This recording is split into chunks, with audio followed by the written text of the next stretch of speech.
Good evening, everyone. My name is Drinks Glue. Tonight, we have for you the Schwans 27 versus T-Ball 2010 and matchup one of the best of three from the multi-category tournament. For the first race tonight, they will be doing a draft race, but enough about them. Let's talk about the man of the hour. Let's talk about my broadcast part tonight.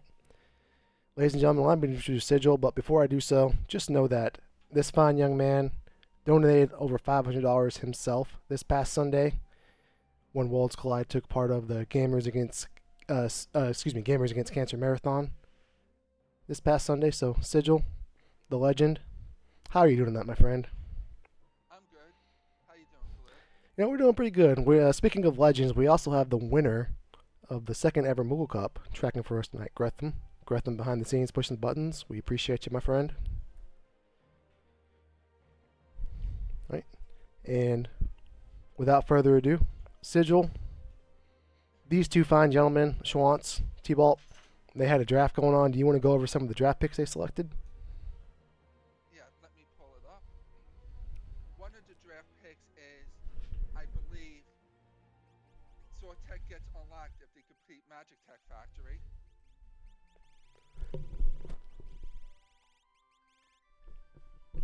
And to unlock Kefka, instead of a normal six characters and 9 espers, it's 18 checks tonight. Yeah, it's a little different in that it's 18 total checks, plus they did select one starting character. Sigil, who was that? Go-Go. You know what's great about Go-Go, though? He can mimic anything. So if you find some rods in a shop, you're good to go early game. Yep, we'll have three random starting characters. One of them is guaranteed to be the Go-Go. As Sigil mentioned, you can name it just about anything. He's no he's no Gal. He's no Cyan, but Go-Go is a fantastic starting character nevertheless. So 18 checks. One other flag we do want to mention that is of note is these crazy gentlemen. They selected aggressive scaling. So in most Worlds Collide flag sets, you will find scaling at a level of ×2. These gentlemen decided that wasn't good enough. They wanted to do it ×3. So every time they they find a character, Esper, or Dragon, everything is getting a lot harder than what you would expect. But to counteract that, one of them decided to pick checks that reward items. We reward one of Valiant Knife, Illumina, Ragnarok, or Atma weapon.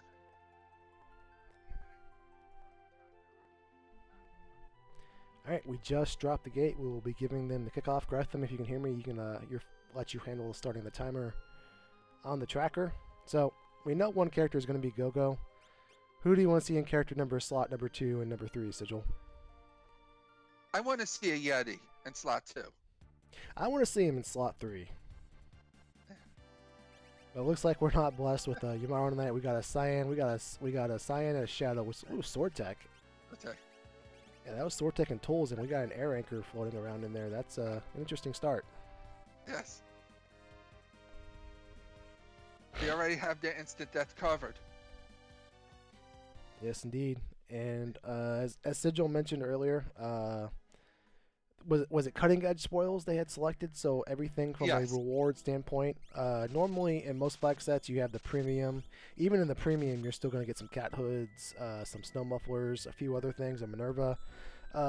As you can see, that's an Atma weapon. With cutting edge spoiled, you're getting fixed stash, you're getting Atma weapons, you're getting Valiant Knives, you're getting Luminos, you're getting Ragnaroks, and you're going to like it.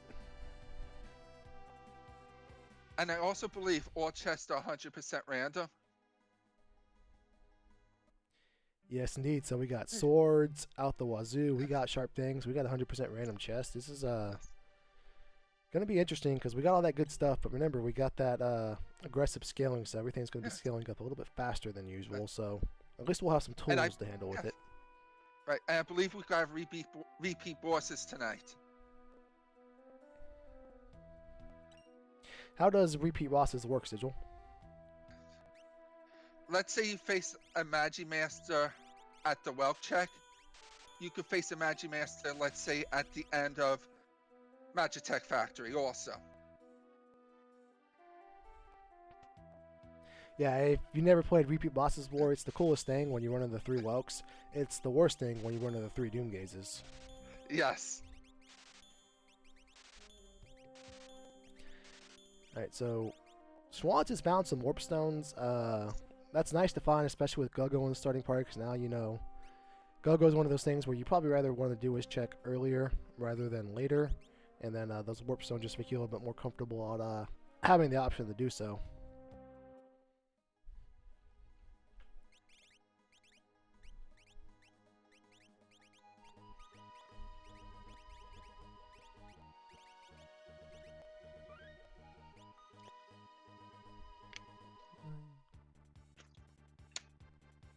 A couple other interesting things about some of the flags Schwantz and his opponent picked. There is Samurai Nightmare, which allows you to complete all of the Sword Tech unlock if you do Magic Tech Factory. So there is a way to get access to Sword Tech 8 in this seed that they are running tonight. It just won't be the traditional method of going down through Doma Dream. We'll need to make our way through Magic Tech Factory somehow. Some way, somehow, if we happen to find a Celeste. Yes. We do also have stronger commands, which exclude some of the weaker commands in the game, like Control and Runic and Sketch. Things you don't give a glance over. And that just allows things like Throw and Sword Tech to appear on more characters and their various abilities. Yes. We also have Chaos Magic, which magic spells cost between 25% to 175% of their original cost. Yep. It looks like Schwantz may have heard us and putting those Warp Stones to work. Is doing everybody's favorite check, the Zone Eater check. And he's added everybody's favorite part, the Bridge Trolls. The Chancellors, they've been known to show no mercy, but looks like they have granted Schwantz a pass tonight, and they will let him through.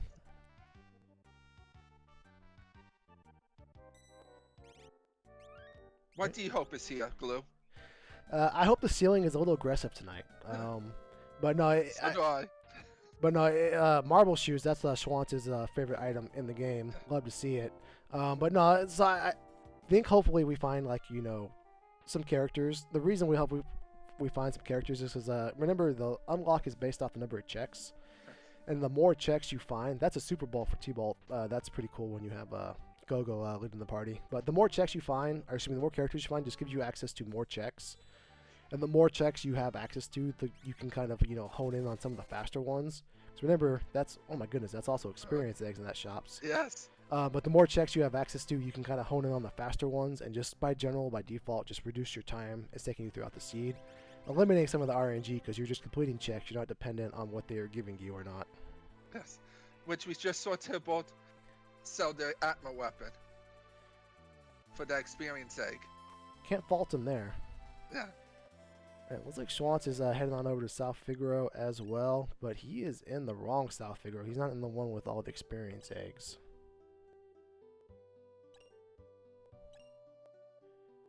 Found a range ring though. That's a fantastic piece of equipment, especially if you happen to have your Mara lying around. Nope, no experience eggs in this South Figaro for Schwantz. And also doubles as murder and protection. Yes, indeed.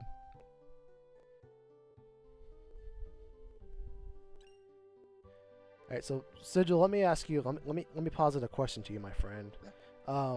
With this aggressive scaling, now that Schwantz has done 2 checks, everything is now level 15.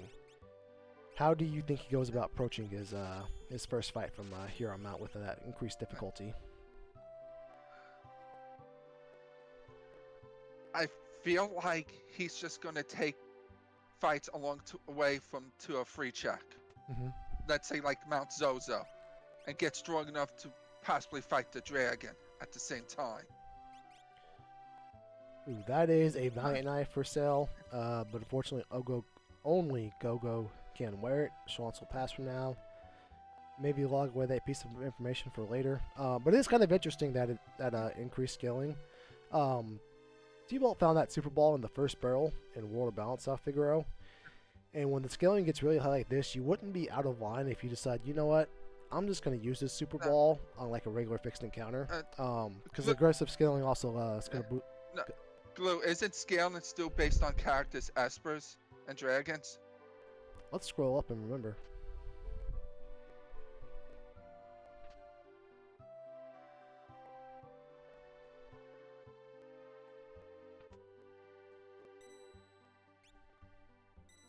Yeah, so aggressive scaling is 3 times for every character, Esper, and Dragon. The HP is 2.5 times, and then your experience and your GP is 2 times. So your boss's levels, your boss's HP are scaling faster than the experience you are gaining, but nevertheless, with all of those, boss levels out of this things are just going to hit hard, and you don't survive very much. Usually, you don't survive anything at level 3 unless you can absorb it. Yes. And it looks like Cyan can equip the Atma weapon, as we saw on Schwantz's side. T-Bolt's making a trip to World of Ruin South figure, so that means he will probably see those Valiant Knives for sale as well. Eggs plus Valiant Knives tend to lead to beautiful things. Yes. I also think T-Bolt has Illumina in his inventory. Oh, nice.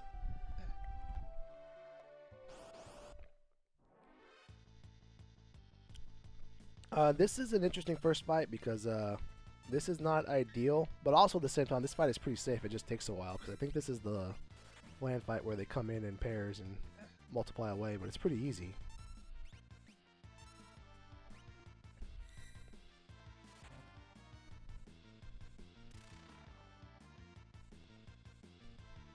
Yep, it's that one. Yeah.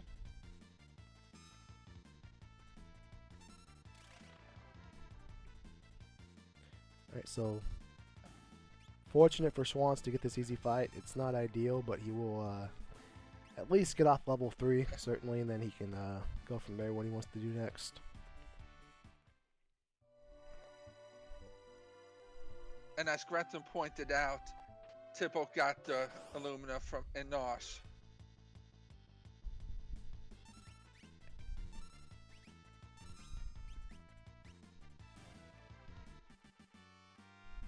Schwanz doing some more basement grinding. I like this T-Bolt because they did select Mercy for Sid, so they do get access to a high tier item for Saving Sid. Yeah, saving Sid here. Normally that's a big old whatever, you would argue, but with the cutting edge spoils and whatever you do or don't get, like absolutely worst case scenario is T-Bolt gets another Atma weapon who says, you know what, I don't want this. That's another 30k-ish GP he can just go sell if he wanted to do so.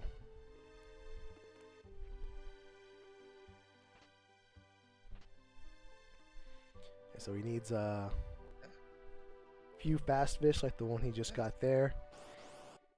Keep feeding the big banana and eventually he will get his health back some way, somehow. Sizzle, when you first played Final Fantasy VI, did you save Sid or did you kill him? I saved him, then reset to kill him to see the difference. Very nice. I don't know when I discovered. I must have. I remember I figured out kind of on my own that you could save Shadow. I'd say on my own, like I didn't need the internet, but I did need to. When I rented it one time from the video game rental store, that somebody had a save state with Shadow in it, and I was like, oh, so it is possible. He does come alive somehow, and eventually I figured it out. I don't remember if I ever did or didn't figure out you could let Sid live here. I think I just killed him over and over again every time I played through. I found out about saving Shadow by accident. Oh yeah? Because I got called, when I was a kid, I got called to do chores when I was at the end of the floating continent. Well, that would do it. Yes.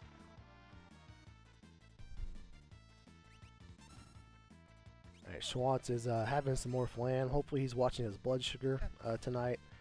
We'll see if he decides to take a few more of that. Dibble's, heading on over. I think he went to World of Ruin Zozo, so he may be climbing Mount Zozo and getting some dragon action. I like this move.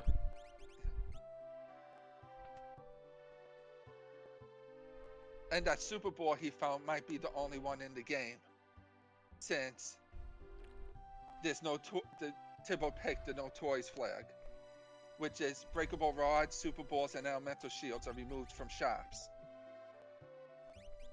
Yeah, with 100% random chests, there is on average them Super Ball in 1% of them. So, well, not 1%, but in one of them. But so maybe he found it.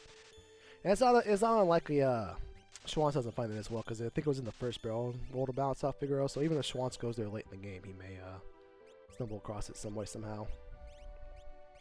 Oh my goodness, these poppers are popping off.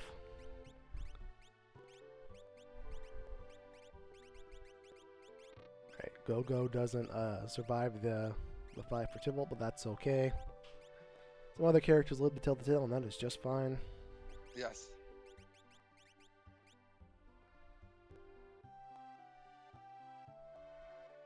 Alright, so Schwartz picking up a Valiant Knife, going on about his merry way. Level 11 for Schwantz, level 8 and level 3 for Tybalt. But Tybalt does have an egg, he does have an Illumina, he does have quite a bit of goodies going his way.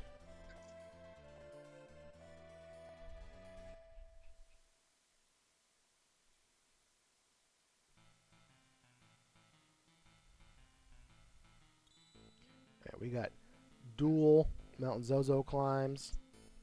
I love this. Yeah, especially if you take the Mokucharf off. I know we saw one of them do it on the outside, but there are technically 4 different zones where you can get encounters in here. There's a lot of chests. Some slightly out of the way, some right on your path. You can't miss them if you tried.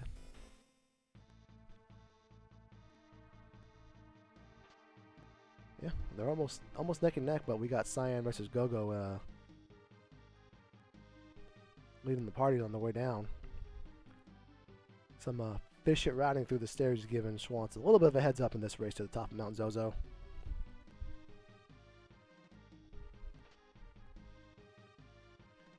Schwantz cannot pass up the outside cest, and that allows Tybalt to take the lead. Coming well on the bridge, Tybalt has about a 7-step lead. Through the door he goes, very beautiful. Alright, Tybalt's passing on the dragon for now. Schwantz is going to see what's going on in that little chest up there.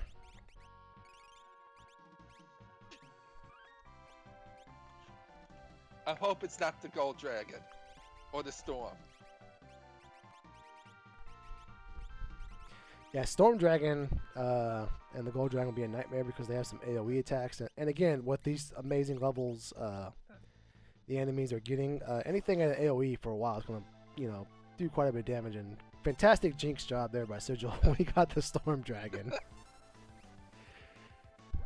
But Go-Go does have a Valiant Knife, and we do have a few ways to work our way through this fight. It just may take a little bit while. And that's a Ragnarok waiting around just around the corner.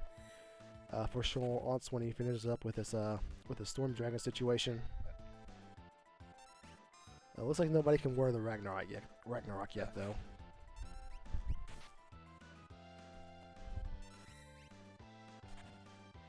Yeah, one of the things about that Illumina, finding that Illumina in Arsh when one runner did and one runner didn't, I would say that's a huge advantage. But with these cutting edge spoils where we are getting Ragnarok stone at us, Atma weapon stone at us, left and right, and there's nothing you can do about it. I think that's gonna eventually the playing field will be leveled. Eventually, some way, somehow, Schwantz will end up with if not an Illumina, a plethora of very good weapons to use. Oh no, that's a wind slash, and only one character can survive.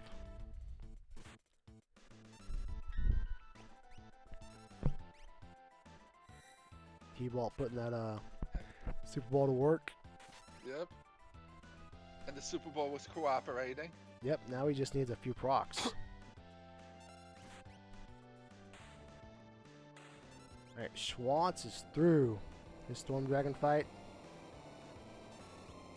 Very nicely done by Schwantz.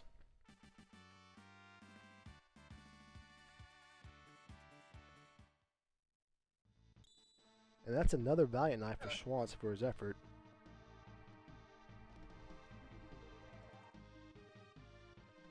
There we go. That's one of those procs we were talking about that he needs. Yeah.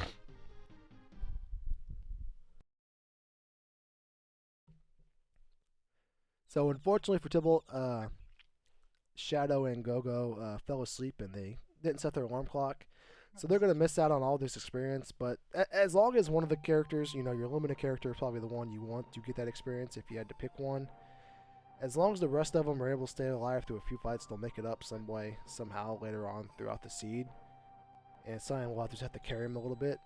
So I do probably foresee some more fixed encounters in their future where Schwantz, with all of his characters staying alive through his fights, all coming out the same level. I think he's probably comfortable to take out some bosses. What do you think, Sigil? Uh, I'm sure he's comfortable, especially with the Valiant Knife. And speaking of characters going to sleep, it looks like Tybalt is going to go to Doma Dream. Now, that's where characters go to wake up. Yeah. Yeah, this is interesting because remember, everything just got a +3 to their level, and 2 of the characters in Tybalt's party did not. That Ice Rod is very nice with Go-Go in tow, but Yes. But yeah, I so, don't think our run has found any earrings yet. speak of the devil, Schwantz just did, plus some Atlas armlets. I think Atlas armlets are going to be the better find because Yes. we're going to end up with a lot of swords at the end of this and a lot of Yes. uses for some Atlas armlets. As long as they get characters that could equip it. And just a reminder, the characters and espers that we find matter, but they really don't because we need 18 checks to unlock the final fight. In this flag set that our gentlemen racing tonight have drafted. Ooh, Schwantz saying, you know what? You want to go to Doma Dream? I'll do you one better in the risk factor. Let's go to Floating Continent. My goodness. But we need 18 checks total, and a check is considered anything in this game where it's a character check or a dragon fight, and we need 18 of those total.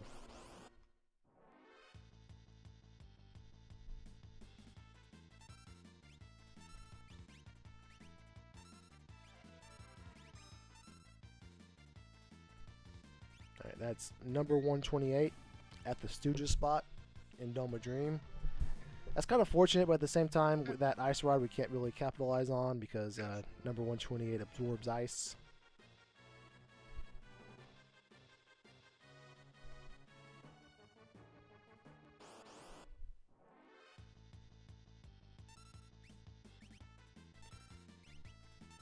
Alright, and out comes Interceptor to do some serious damage, and that's enough. Yes. All 3 characters alive this time, too. Yes. Interceptor did his job. It's now done for the seed.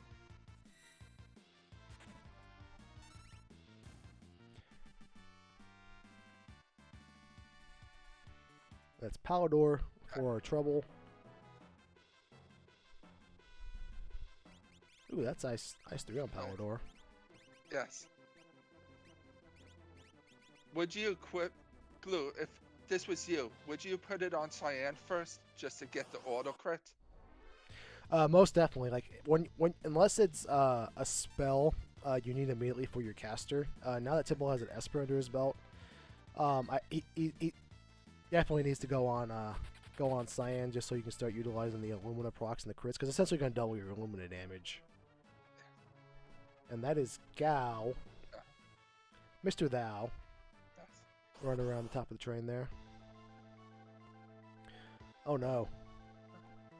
So this is an interesting fight in that tentacles 9 times out of 10 you find them, you are just fine, you're just okay with that scenario. The 1 time out of 10 you're not okay with it. It's when you're at the beginning of your seed. Because when you get grabbed and you're getting zapped and you're getting poisoned, the little ticks tend to matter a little bit more when you only have 300 max HP. They matter a whole lot less, and it's a big ol' who cares when you have 2000 HP, but what an unfortunate find here for Schwantz.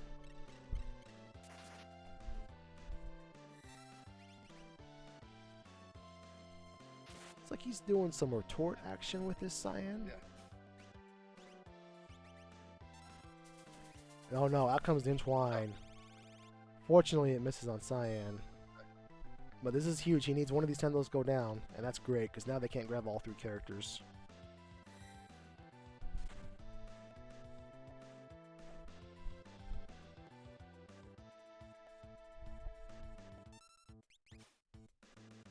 Alright, so this is a little scary.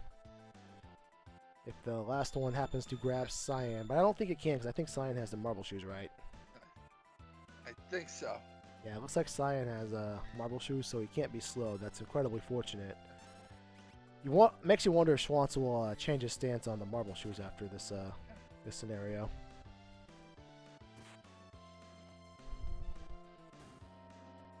Just one tentacle left.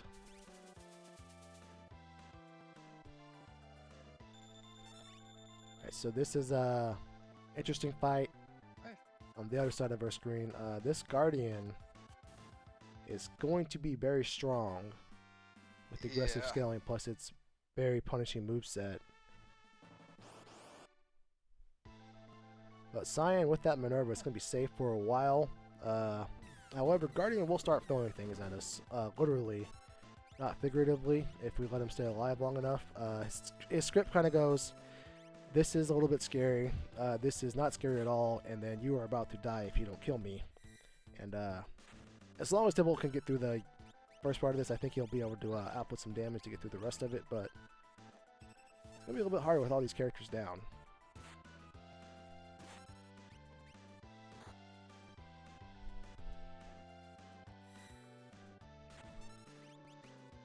And while Tybalt works through the Guardian fight, Schwantz has found Dolahan hanging around in the sky. Unfortunately, his Go-Go gets the story heal from the Manila Chupon spot fight. So he's got to do a little bit of team killing here to get his HP back down.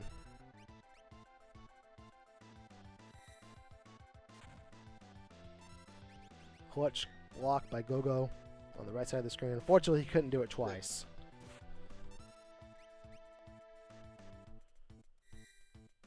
And Turbo's using his last Phoenix down. Yep, that's the last one. Plus his Cyan is slowed, so so Guardian is out of the Ultra space, and now he goes back into doing some annoying things.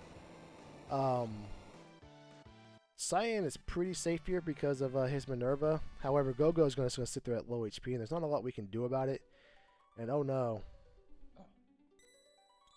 That is it for Go-Go. We will not see him the rest of this fight. And we're getting dangerously close to that part of the Guardian script where things start getting thrown at us.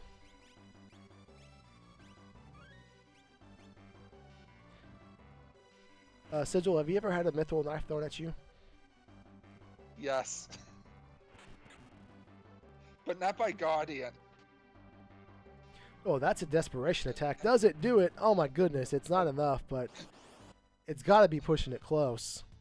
Osmos is incredibly fortunate there. That's not going to damage Cyan, who is in critical state here. Can he get another desperation attack? Can he get a proc? He cannot, and Cyan barely hanging on. No. Yeah, based on that 12 damage, he can survive maybe one more punch, but not much else. And oh no.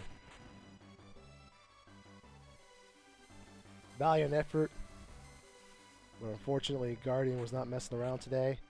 I am curious how far back that sends us. Oh no, all the way outside of Doma Dream. That is very unfortunate. Yeah.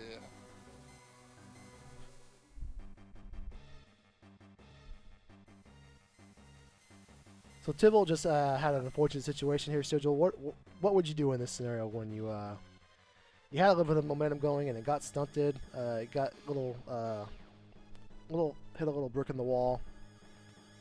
What are we gonna do to get back on track here? I would go to my nearest check just to start getting something going. That isn't this spot, since I know Guardian's there. Yeah, I think it would be really important to keep in mind that, just to remember from a competitive standpoint, that this is a 1v1 race. I don't have to beat 7 people like I would maybe in my Ultras League seed if I was running my weekly Ultras League race or something else. I just have to beat one person. So as long as, you know, if Schwantz stumbles somewhere as well, will 6 other people stumble in the same seed that I just did? Probably not.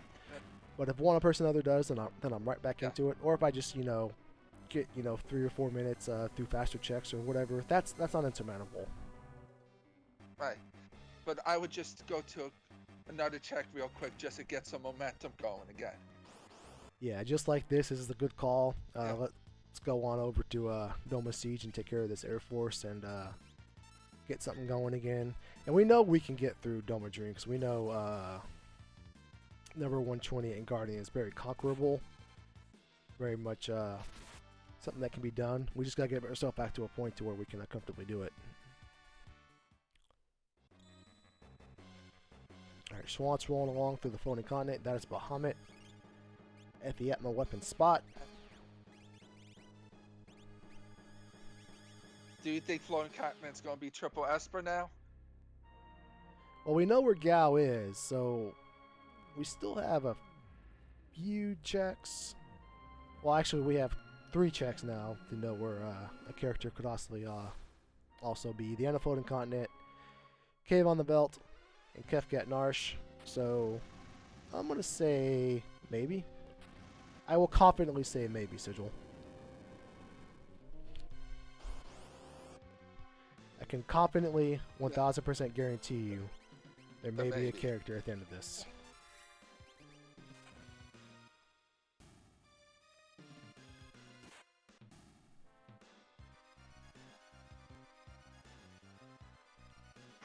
Alright.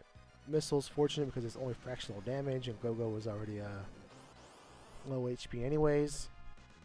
Air Force is one of those bosses to where they're trying what we like to call glass cannons, and in that they're a little bit spicy with their moveset, but fortunately they don't have huge amounts of HP. But unfortunately, with this 2.5 boss HP scaling, making Air Force a little bit more difficult than usual.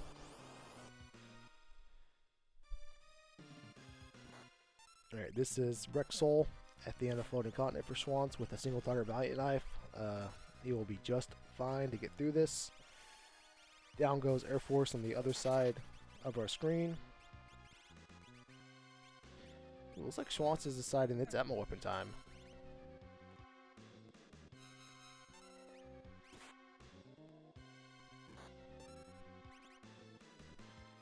Alright, that's Shiva from the Doma siege spot. Gretham, you had mentioned that Cyan got a pretty fortunate war with the Illumina and the Minerva, but the Atma weapon as well. My goodness, is this Cyan or is this Locke?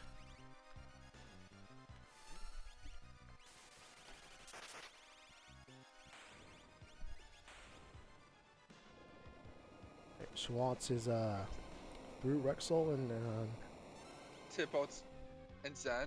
Yeah. Time to see if that prediction of a guaranteed maybe for a character here comes through.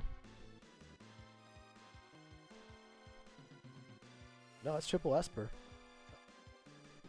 And that's one expensive Esper on Tipboat's side. Yeah, inflation unfortunately has crept its way into the wonderful town of Zen. That's a strength plus 2 Esper at the end of Floating Continent for Schwantz. That's a nice find when you have an Atma weapon Cyan floating around in the background. And now we have Tipboat following Schwantz's footsteps with Floating Continent. Yeah, Tibble heading on up, Schwantz heading on down. Doma Siege, he'll get his very own experience with Air Force. Whereas Tibble is heading up to where Air Force normally lives.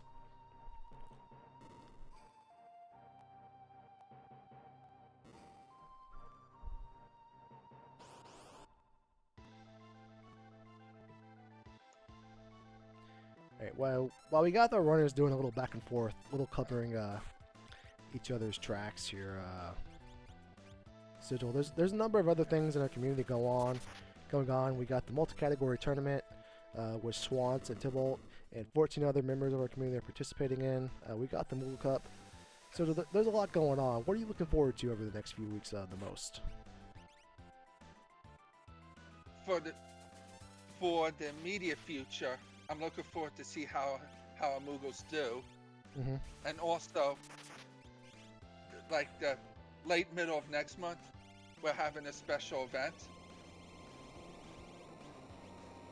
I believe it's called the Ultimate Derby, where we're going to have 2 teams in the span of 2 days do a relay style race against each other for charity, where you could donate and choose what charity you want. We have a charity for each team, and you'll donate to either team or to the winner of the race. Yep, this will Where be both teams. where both teams would get a split of the pot for their respective charity. Yes, indeed. In the Ultima Derby, we will have each team representing a different charitable organization.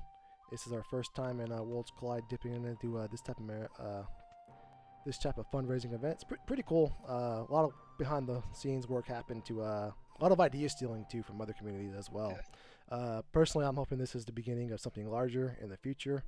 That if it goes very well, we can expand this to other communities and bring in outside members, similar to the Final Fantasy Winter and Summer Marathon. But as Sigil mentioned, we also have the Moot Cup. We have the multi-category tournament going on with the 2 runners on screen, plus 14 others, as well as the return of Ultra League very soon.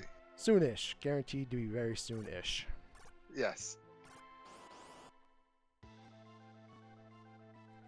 But I'm most excited about the Ultima Derby. Alright, we got number 128 for Schwantz, who, with his Valiant Knife, with his offense has come along pretty nicely, I must say. Yeah.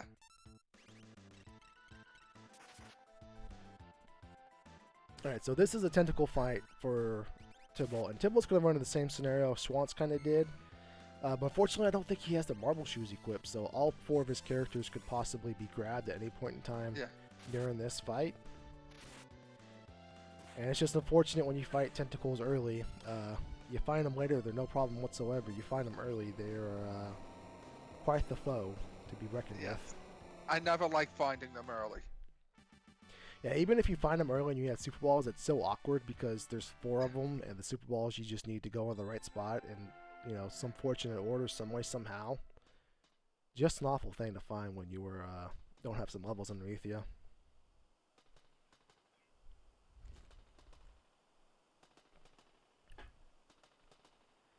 Fortunately, Interceptor is up for the cause. He knows the assignment, and he is executing it. No slows yet for Tybalt, so he's while he's poisoned, he's still pretty fortunate not to have a character slow and risk of being grabbed yet.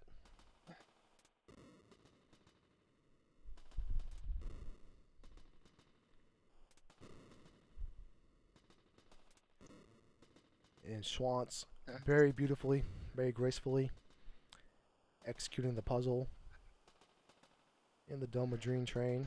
Oh no! Oh no! I jinxed him! Oh no! I jinxed him! I know! Practically got a forfeit at that point.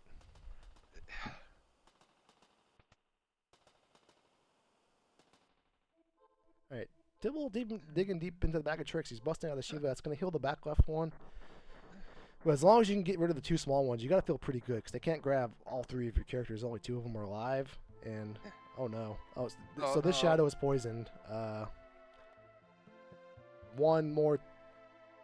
Few more ticks, and they could be out of it here. Let's see what he does next. When he's gonna get maybe 1 more turn.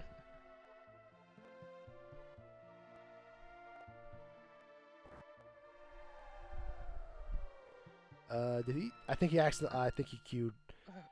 I think he queued up Phoenix down on Cyan trying to go up, and the Kosher takes him over there. That's unfortunate. But Cyan is let go with a little bit of HP left. Looks like he's going to play a little bit safe, get his Cyan back up to full HP. And then about 30-something seconds, Schwantz will be having his date with Guardian on the throne.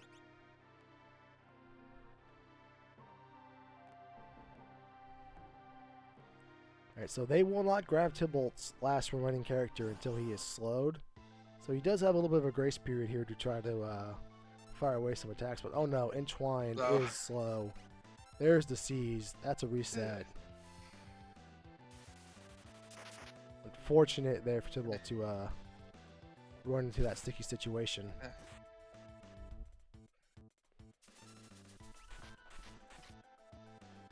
Oh no! Oh my goodness! No. So that happened. Yeah. That was a mighty shrapnel. Yeah, that is something.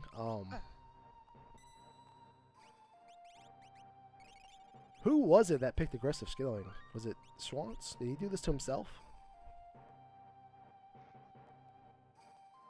Yes, he did. Yeah, he did. This is what Schwantz is doing. So Schwantz decided, you know what? I want to eat 1K damage shrapnel to the face in the first 30 minutes of my race tonight, and well, that's what he's getting.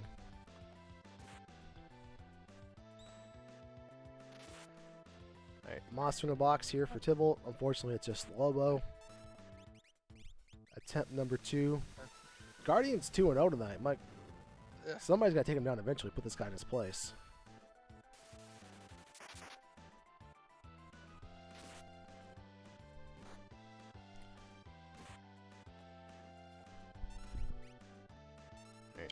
Trying to go down a different path.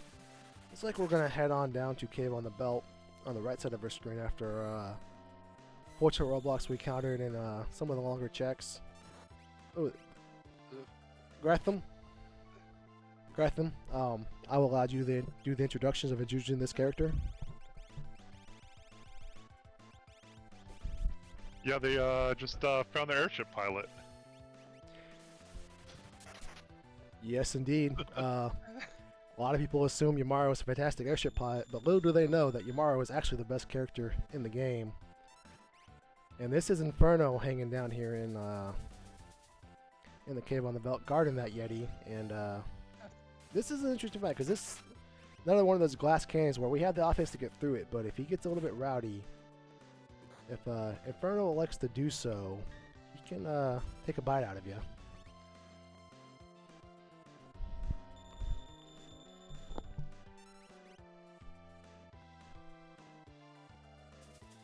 Very fortunate there to get some procs. Not all of HP on Inferno, but again, he has access to some abilities that can take you down in a hurry. Some fractional abilities. Right on cue, out comes Launcher. We did it again. And Schwantz gets past Guardian. Alright, somebody finally takes down Guardian. Guardian is no longer undefeated tonight. Inferno sending out Delta Hit. As long as all 3 pieces of Inferno is alive, that's, oh my goodness, that's a throw more Gal. But anyway, as long as all 3 pieces of Inferno are alive, every 30 seconds of game time, he will send out a Delta Hit. Couldn't we use air anchor on the arms? Ooh, that's another desperation attack. I think one of the arms is with Inferno is weak to instant death, the other one is not, but none of that matters. You know, Shadow says, you know what, I'm tired of this nonsense. We're gonna put the team on my back. Yes. And lead them across the goal line. Well, we're gonna leave Gogo behind. We'll take the rest of them across the goal line and yes. Inferno down.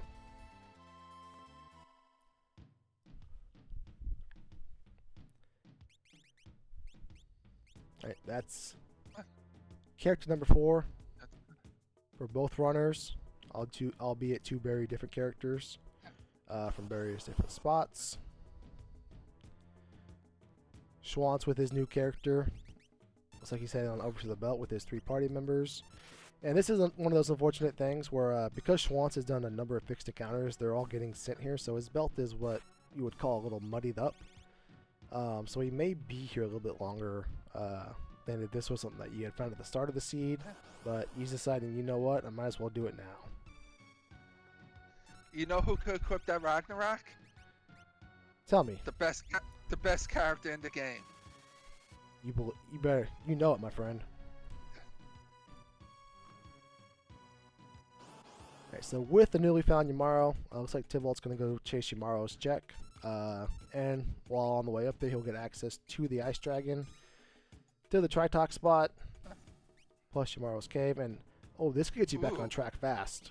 Yes. And this is a great heads-up play, knowing that Gigantos is weak to instant death. All you really have to do is air anchor him, wait for him to act, and down he'll go. Yeah. Yep. Yeah. 1 target on the snow muffler, down he goes. That's a lot of experience. Gigantos, the most experienced dense monster in the game. That will get you back on track fast.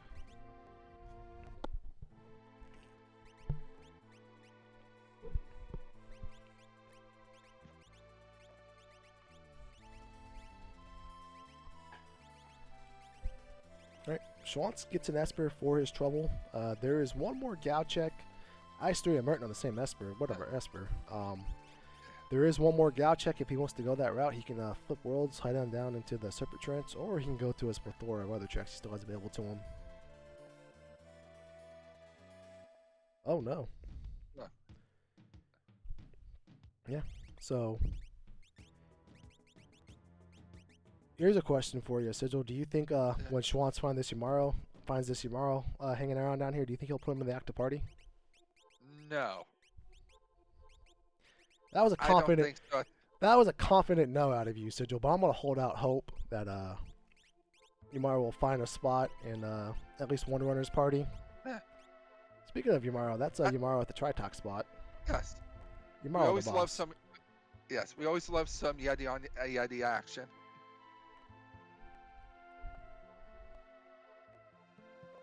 Yeah, I don't think Swans is going to put Yeti in his party just because a lot of his characters seem set up. Mm-hmm. So this is interesting. One thing I would say Tibble has a nice little catch-up mechanic was that Gigantos you found. But now that Schwantz is ducking the Serpent Trench and coming the same path Tibble is, this is going to put him on a path to walk past that one advantage Tibble has kind of nudged out for himself and have the Gigantos experience under his belt.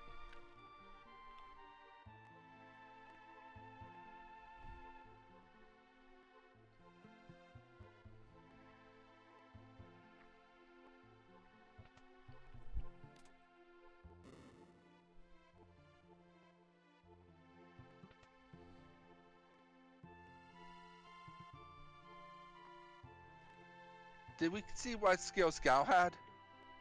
Throw and morph.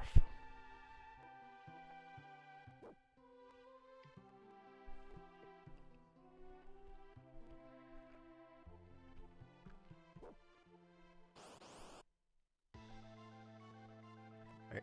Down goes Yamaro. Up comes Inferno. That's an Esper from the Tritox spot.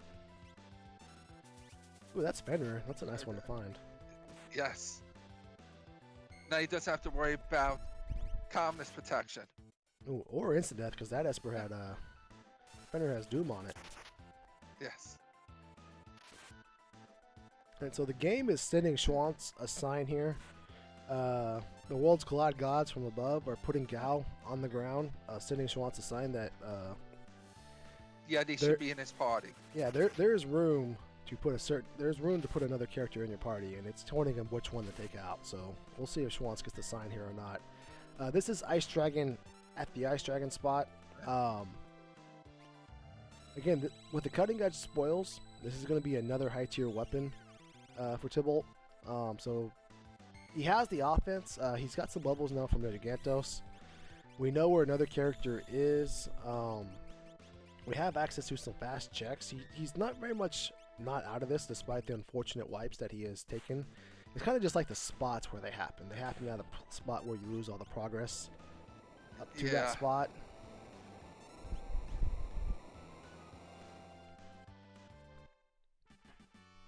Remember, there are a lot of things that can go wrong because we have repeat bosses. We haven't seen a repeat boss yet, but if we find one of the tougher bosses, that was a very quick,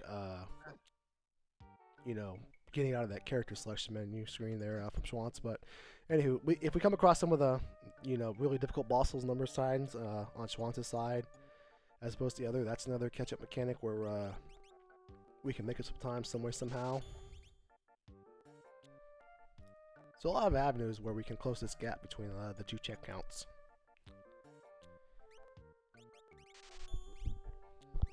Right, this is Telstar. This is just a green beret and nothing else for our trouble.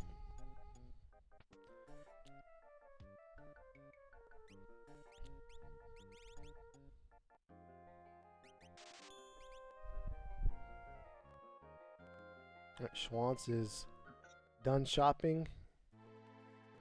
I'd imagine he'd be going straight to Walder and Arsh now. I would imagine that also. Yes, indeed. It'll be Ooh, that was only one Phoenix down left there. Just wants a screen. Alright, so interesting thing, that is a Valiant Knife in the Yamaru Right. skull. We've seen everything else in the world. Ooh, more tentacles. Speak of repeat bosses. But so that means that either A, we have to go through Kefka and Narsh to get more characters, to get more checks. That is a hostile Gigantos, my goodness. Or we have to do the Serpent Trance to get more characters, to get more checks, so to get through the game. So Sigil, let me pause it to you, my friend. Where do you think character number 6 will be? Serpent Trench. Serpent Trance, and who is it going to be?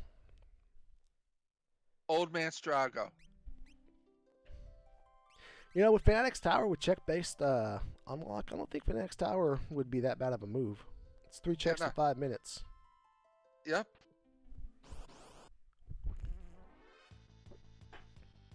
And it seems like Tybalt still didn't equip Cyan with the Esper.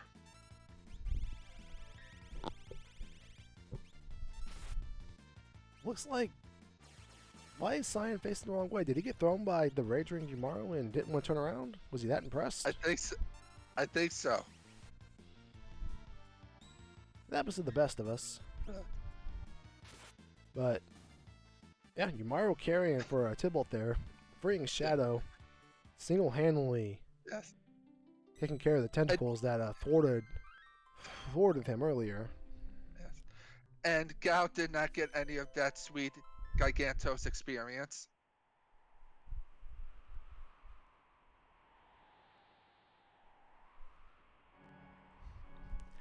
No, he did not. Uh, Alright, tentacles down. So Tybalt knows there is a Gao on the Phantom train. He saw him before he ended up at the Guardian spot. yes. He doesn't know it is at the end of Floating Con. All he knows is that there is tentacles up there, which he obviously now beat. Yes. But he doesn't know if there's a character up there or not. So I would expect to see him to go take the sure thing and head back on over to Doma Dream. And of course, on cue, he goes the opposite way. Where I'm thinking Swans is going to do Kefka Nosh after this, and then Serpent Trench for his unlock. Nope, yeah.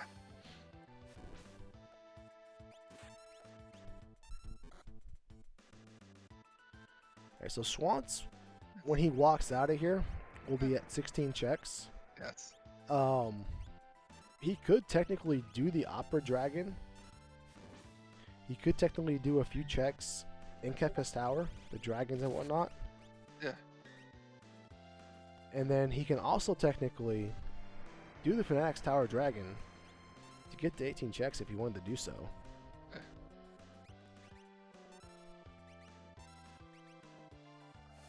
What way would you go? I think I would probably start honing in on A, some dragons, and then B, the stuff in Kefka's Tower. Because you could, if you're going to do the checks in Kefka's Tower, you might as well do it all with the party from the right lane. And that way you can kind of, walk through, get those checks out of the way, and then B, also clear out the middle lane, get a couple statue fights that you have to do anyways, and get rid of them while your party is fully formed.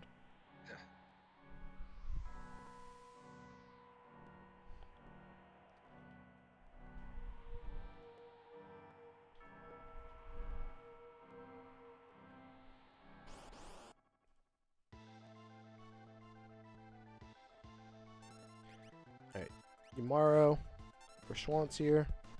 Little floating con action for Tybalt. Yeah.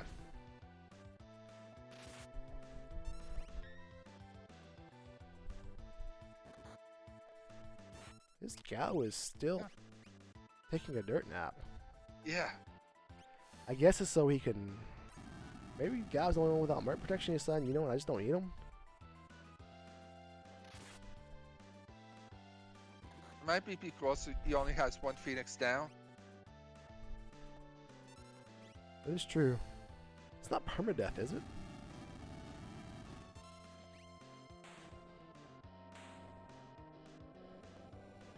they stick a permadeath in there and we didn't see it?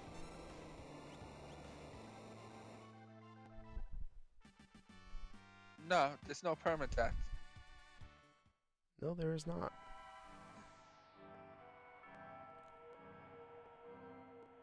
Yeah, it could be just saying, you know what, let's just Merton, who needs a fourth character anyways. Alright, that is Fenrir. For Schwantz. And soon wants to get another Valiant knife. Just what he would love to see. More Valiant Yes. Knife action. So it does make you feel pretty good about having this plethora Valiant Knives. Just for the fact alone that if you run into a scary boss Kefka tower, you can comfortably shuffle them around. But I think only Gogo could equip it. Well, that's true. We haven't found. And with Julian. Gao not having capture or rage, Gao won't be able to make use of it. Nope.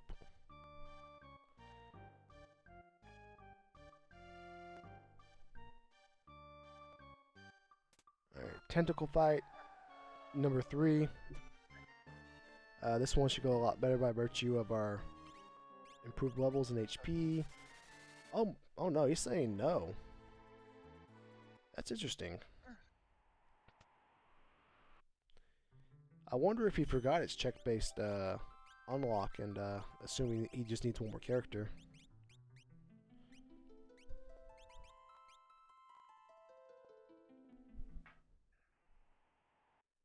Nevertheless, Maybe he's going Opera Dragon middle lane. maybe.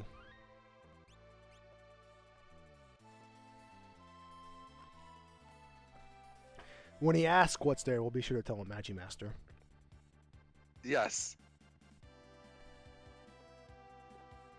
Alright, looks like he's flying. Yeah, I think he forgot the check-based unlocks. Looks like he's flying towards Serpent Trench. She looks like he may have just remembered because now he's going to go pointing that airship towards the Opera House. Yeah.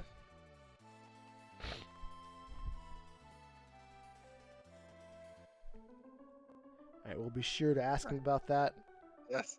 when we get him in here. Dolahan in tow for Tybalt. Tybalt should be making short work of it. Yeah, the rest of the floating continent, because we know Schwantz unearthed what it was here for us. Tybalt should be able to fire his way through the rest of this. But unfortunately, Schwantz hasn't given him any time back, and actually, if anything, widened the lead he had from the unfortunate wipe. This is Skull Dragon. That's an S-Cross, and a lot of damage is about to cross our screen. Oh my goodness, the Merton protection. This is the perfect dragon I want to see right now. And why is that, Sigil? Because when you defeat Skull Dragon, it drops a muscle belt, which increases your max HP by 50%. And that will come in handy on that Mind Go, Fella. go. Yes, indeed. And also you could unequip and equip it just to get a difference in your current and max HP.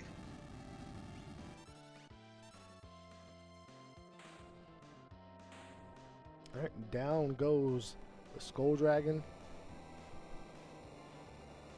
Yeah, unfortunately we don't have any characters with any more monster boxes, so unless we find one in a shop and we peek a few more relic shops, we won't find an offering. Or check Coliseum. Mm-hmm. But either way. Alright, that's an Illumina. Schwantz finally found an Illumina. He can now complete his big sword collection. He's got the Ragnarok. He has the Illumina. He has the Atma weapon.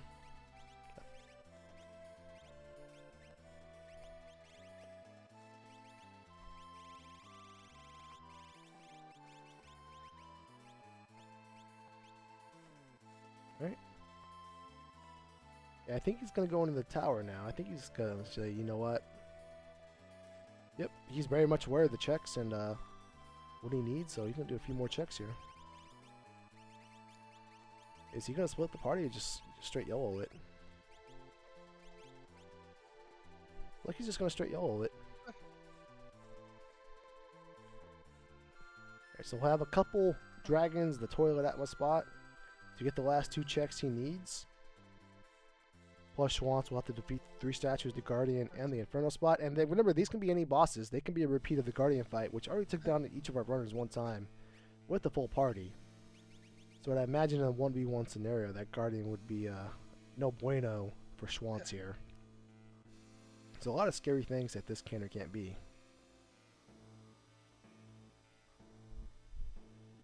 Sigil, if you had to pick 5 bosses here that Schwantz does not want to see, which 5 would they be? I was just going to say all Magi Masters. What would be the appropriate amount of Magi Masters then that we could project Schwantz's way here and not feel bad about it? How about 3 Magi Masters? I'm going to say 1 Magi Master, 1 Doomgaze. We're going to give him Rizzo Pass, because Rizzo Pass is a pass. It's just, you know, a little annoying. A leader, and for the 5th one, we want a Poltergeist. Instead of leader, I think the martial fight. The martial fight? That's true, because the martial fight can be either A, incredibly easy, or B, incredibly annoying, and we'll let the Worlds Collide gods decide if they want to Yes. Be put nice that to evil that. on Ricky Bobby here. Alright, so we're all in agreement. Those of you at home tuning in, cheering for Schwantz, cheering against Schwantz, we all can come to agreement that we don't want 5 Magi Masters, we don't want 2, we want 1, plus the other options on the table that we mentioned. What lane would you want the Magi Master in? We're going to be nice. I'm going to want the Rizzo Pass fight right here, and then the Marshall fight Yes. at the next fight Schwantz takes, and then we'll let all the Doomgaze, Magi Master, and Poltergeist be at the very end. Yes. We'll save the best for last. Alright, this is another Air Force fight, which is a repeat boss, which again can happen with the flags these runners selected. Looks like he's going to try to Merton his way through this.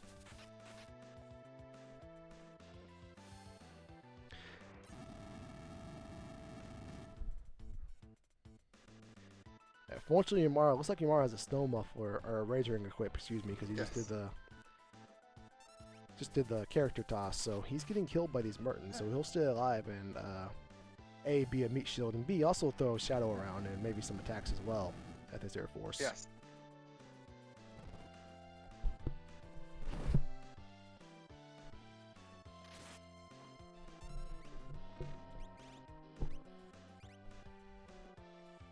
So Schwantz's levels here are in the mid-30s, and with check-based scaling, he's going to end up at 18 checks no matter what, right? Because that's what he needs for Kefka unlock. It's not check-based scaling. Excuse me, character Esper's espers. dragon. Yes, that is correct. So he's level 14. Everything right now is, I think, 42. Yeah, that sounds about right. No, it should be like 16 because he defeated. No, 17 because he defeated. Oh yeah, he 3 defeated some dragons. dragons. That's right. That's right. So he So did it the should be ice like dragon. 51. Yeah, he did 3 dragons. So 8, 9, 17. Everything should be at least level 54 for him. And we're in. His shadow here is level 38. Looks like he's renaming his tomorrow. I wonder who this could be targeted at. Yeah. All right. Schwantz sending a political message here. I will not condone or condemn that message. I will just let it exist. Anywho, everything in this tower will be at least level 54 for Schwantz, which is going to be really interesting. Another message being sent here by Schwantz. One more, we may just cut his feed.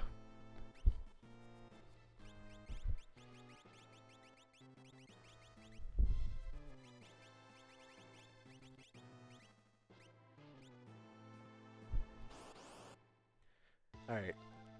I take it all back. I want 7 Magi Masters in this tower now. Yes. I want the dragon replaced with Magi Master.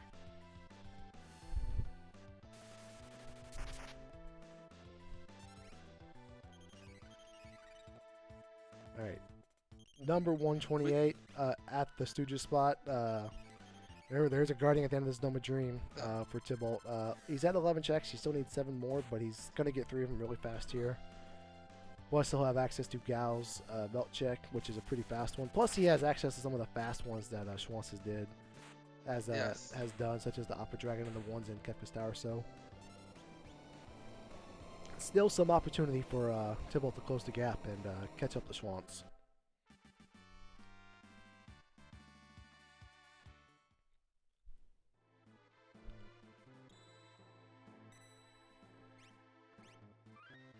Alright, another fantastic weapon that Schwantz can't really capitalize by virtue of the cutting edge spoils.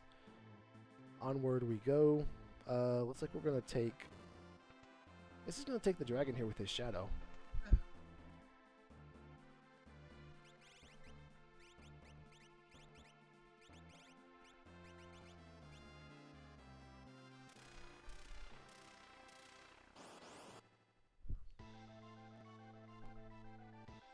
Alright, Dirt Dragon. Oh, Dirt Dragon came to play. Opening up with a Quake ASAP. Sending a message that Yiddy he will not be trifled with.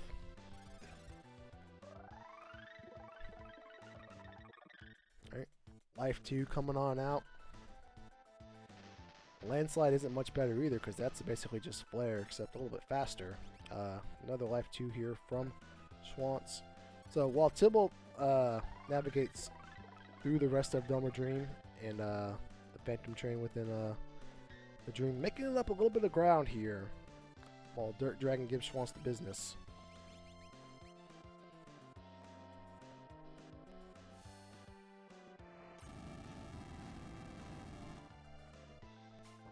Alright, Sigil, you had mentioned some of the other events going in our community.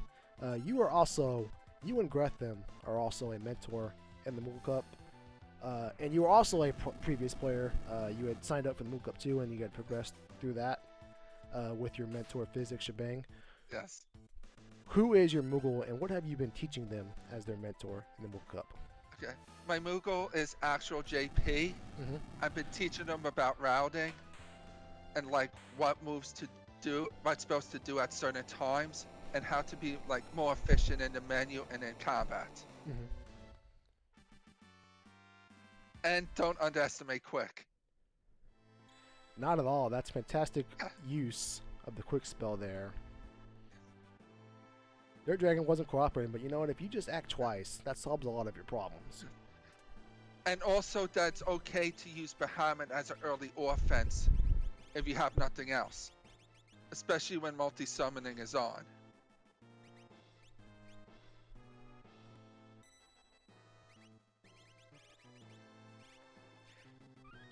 I really like... We got Yeah. Tybalt with his Guardian rematch. I really like what Schwantz did there. He kind of let his party progress as far as it possibly could in each lane without touching a save point. So that way, this is going to be an inherently scary fight. Because again, whatever he's fighting, we think is level 54 based on the number of characters, espers, and dragons he's done. Hey, an experience egg. Better late than never. But, you know, so this is going to be a really scary fight because he doesn't get access to another save point until he can finish another fight some way, somehow. Yeah. So to be able to allow your party to walk all the way up, you kind of minimize the walking that happens on the back half of a reset versus the front half by doing this. And I really like what he did here. Yeah, so do I. Right, that's an experience egg on the Imaro. Or excuse me, the Yeeti.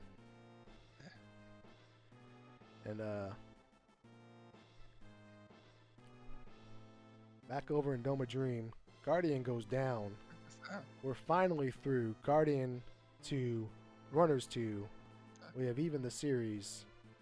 Maybe if we find another Guardian here in the tower, we can get an opportunity to take the lead over that fellow tonight. Yeah.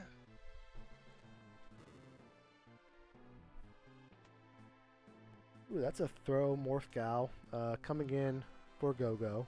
No shame in that. Huh.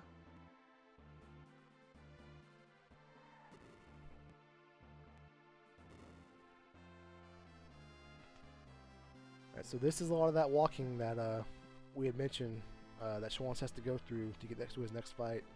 I would anticipate him taking the fight probably with his Shadow, who is his strongest character. Yeah, it looks like that's what he's going to do. Just take your best character into the next fight. Like, you think gives you the best chance to win. Like, oh no, I take it all back. Looks like he's going to go with Go-Go here. No, I think Zhao's group might be the weaker one. Oh no. Oh no. Oh no. So, one way or another, either Guardian or Runner is dying 3 times tonight. Yes. Oh no. Oh. This is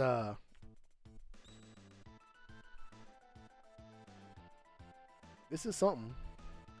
This is a scenario that is existing. Fortunately, the weaker Go-Go, or excuse me, Saber gets here, the stronger he becomes. Very clutch block there. I don't know if he survives that or not. And yeah, pivotal moment. We need to switch to the Ultra Face for Guardian, and we need Go-Go to keep swinging away here without being interrupted. Okay, this is the level 54 Tentacle. And that's a big, Ugh. that's a quality Tentacle there from Guardian. Yes. And that is incredibly unfortunate because, as we mentioned, we have to get through a fight to get to a save point again. So now we got to go all the way back to the last time we touched a save point. Incredibly unfortunate for Schwantz, but that is exactly the type of fortunate luck Tybalt needed to get back into this. Now Schwantz has spent some time progressing through a part of a check, or in this case, Kefka's Tower, in which he was reverted back to a previous state. No, Tybalt can capitalize. Looks like he wanted to go pick up another experience aid. If you can get back on the horse, you can make us some ground here.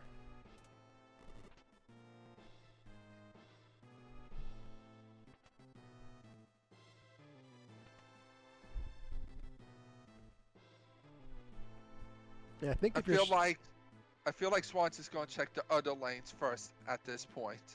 yeah, I think maybe you give that Guardian fight, maybe you feel better about it under some different circumstances. Yeah. But I don't think you go right back into it immediately. I think you maybe see what's going No. on with the other lane situation, and see if you can just get through it. Because like ultimately, if we can't get through that Guardian fight, we can always just reset out and rewalk the tower. And Yes. put our full party over there, right? But That would be on at the back of my mind right now. yeah, let's get through the other lanes if we can first, and then see what happens.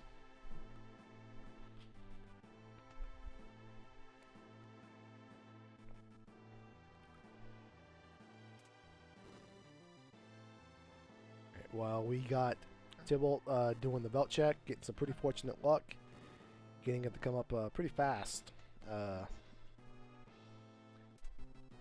Displayed in the chat now is where you can find the streams, the Twitches of our runners. The Schwanz27, community admin, all around great guy. Fantastic YouTube channel. That's where you can give him a follow. And if you're unfamiliar with Tybalt, Tybalt has played in a few Worlds Collide events in the past. But he is also an admin for various other charity marathons. I think Multithon. He is one of them. He's also not too shabby at Free Enterprise and a couple other randomizers. So another all-around great guy. Twitch chat, or excuse me, Twitch link in the chat. Give our runners a follow tonight, please. And we have another duplicate and now we have a duplicate Inferno in the Guardian spot. Yeah, we have Guardian Light here with Inferno number 2.0, Yeah. and that is one of those things about Inferno. If you let Inferno cook, he can He's cook gonna quite cook. well. Yes, indeed. So in this two-character fight, this is when it becomes even more noticeable. After 30 seconds have passed, as long as one of the arms is alive, looks like Schwantz is very much aware of that, and he's not going to give Delta Hit the opportunity to come out.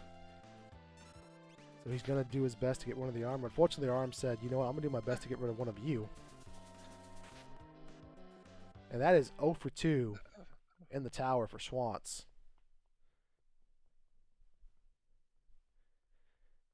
Sigil, do you go back to the drawing board and try another lane, or are you warping out and taking your full party through some of these lanes? I would check the left lane real quick. Just so I know how to split up my team if I have to when I'm going back in. Yeah, because remember, Schwantz only has 5 characters. He cannot take any of these fights with all 4 of his characters because he must have one character in each lane some way, somehow. Yeah, because right now it's at least a double dip.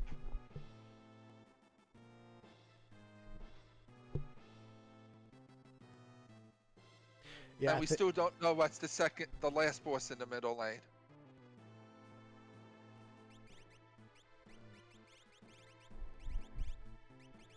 yeah, we have no idea if this the last boss that we haven't uncovered yet. If it's it's another Guardian type situation where it's just a tough boss. That's gonna be a sticky situation because all of our party is compromised. We're spread out. None of us can tackle the challenge ahead of us. What do we do? Do we come back in with 3 party members and try to do it one by one 3 different times?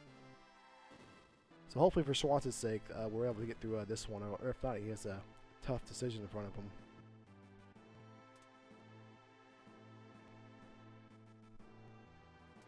Okay, Tybalt is making his way through the Serpent Trench. We don't know what's here because Schwantz went to chase some checks. He stopped chasing characters, so if there's not a character here, we know there's a character at Kefka and Nosh for sure. That's Siegfried. That is a boss, technically. Yes. It is a thing that exists. He's really only a boss in the Coliseum. Alright, so we get to see what's on the left side now. For Schwantz, it's Cyan. For the Doom statue, it is Ifrit. So fortunately with the Minerva, this is very manageable because we can't really get damaged here.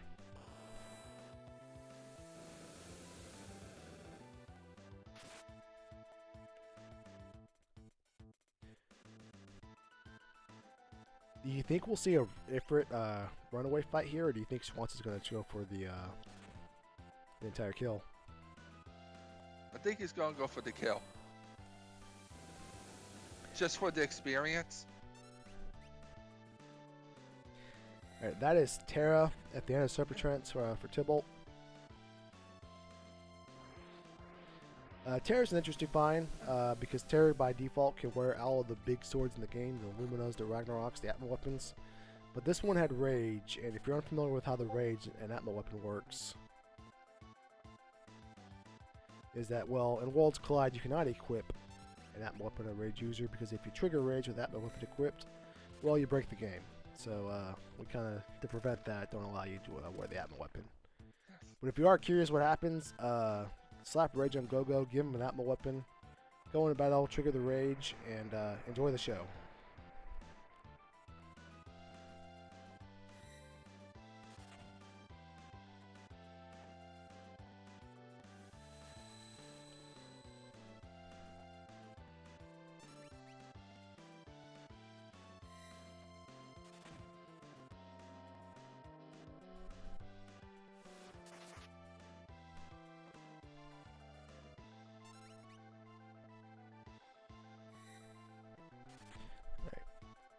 Yeah, I bet Tybalt wasn't too happy about that Imperial camp basement.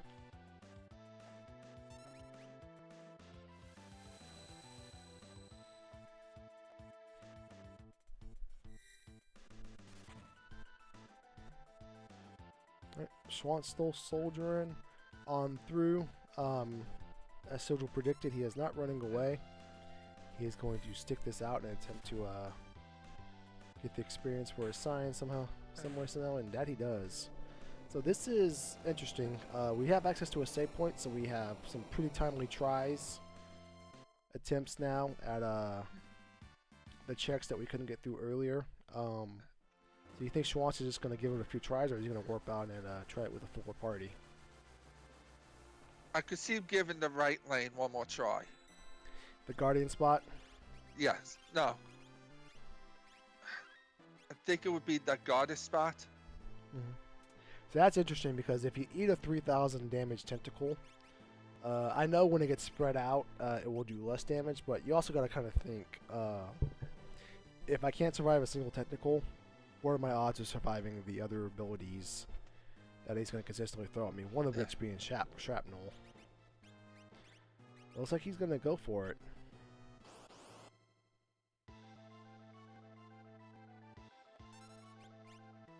Alright, Guardian leads tonight's matchup against our runners, 3-2. Schwantz is attempting to tie it. Whereas if he fails, Right. that's a commanding 4-2 lead for Guardian. Yes. Well, Skull Dragon's just gonna get beat up again. That's what Skull Dragon does. He just gets beat up, Yeah. unfortunately. This attempt going a lot better for Schwantz. We're putting out some heavy Yes. damage. We're ducking some of the heavier damage stuff so far. We got all of our characters still alive.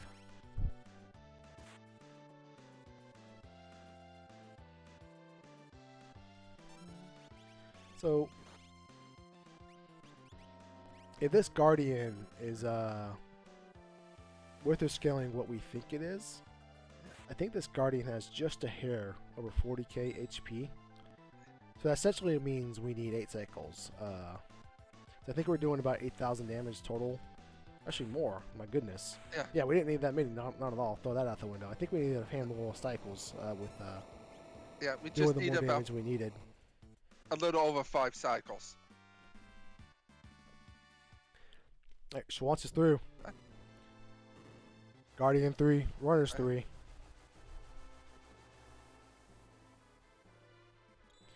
Still 2 more fights. We still got to retackle the Inferno fight, plus whatever is lurking behind him. Yes.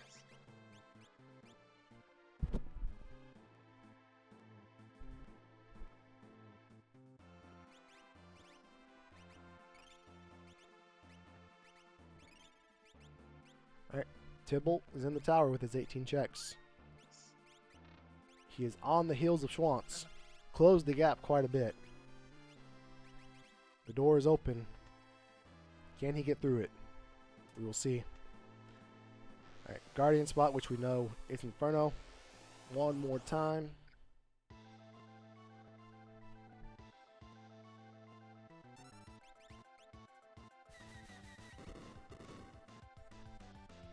Yeah, fortunately the atomic ray doesn't really hurt too much there. Looks like he's calling out the big guns. He's summoning the Bahamut. He's doing his best, I assume, Schwantz here to get one of those arms down because, you know, this fight's going to drag on a little bit and he's at risk of taking that Delta hit. Ooh, this takedown is pretty fortunate. Depends on what part swung at him. Yeah. Nice. Down Nice. goes one of the arm. We should be safe from any Delta hit for at least the first timer. But fortunately, Inferno says, you take down one of me, I'll take down one of you. Yep. Showing the Yeti the business today.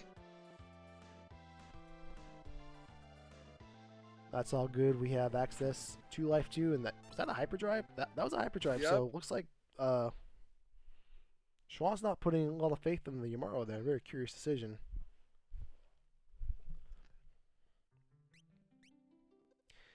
Yeah, Inferno is weak to Bolt, but unfortunately we don't have access to any instant Bolt magic, such as a Thunder Shield or anything like that, to kind of cheese Inferno. Get a nice little comfortable damage spike. Looks like Schwantz is going to take some of the defense off some of the other characters.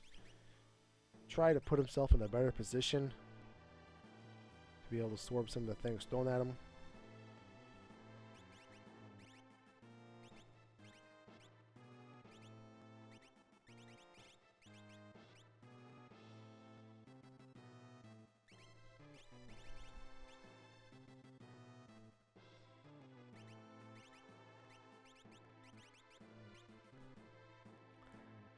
Air Force on the right side of the screen at the Inferno spot. Looks like Tybalt put his 4 party members in the right lane, so he's going to do a full clear and then walk out. This will take substantially longer by the various nature of the multiple walks to the Kefka's tower. But if Schwantz continues to struggle, He could make up some serious time. yes indeed. Out comes Wave Cannon, and also his outcoming Phantom. Schwantz getting creative here with his ways to get through this fight.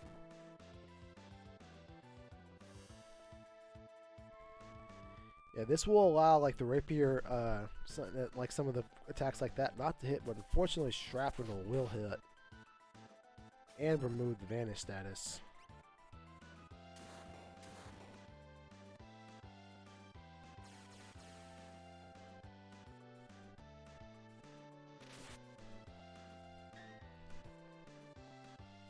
Alright, Dirt Dragon Tybalt. Out comes Delta hit. Who is that on? That is on Yumaro.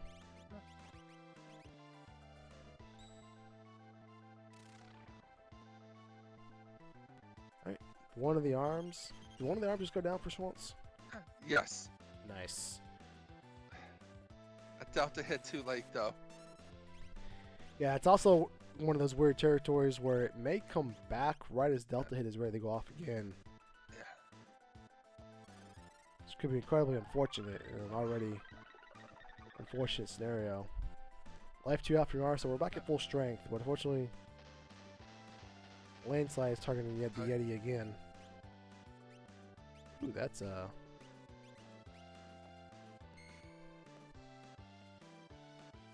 think we're gonna try some Merton to get back on track here.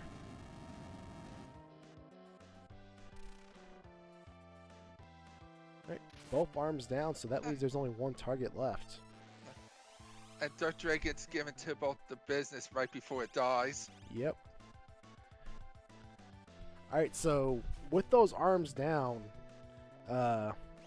Tech Barrier comes out, so Schwantz can no longer cast Ice 3, which is Shadow's main source of damage for this fight, and oh no. Oh.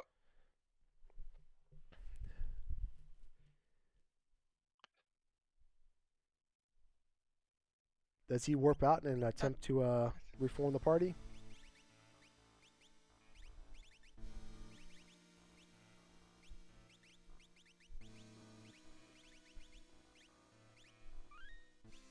No, just a little reorder, recustomization, and we'll see what we can try.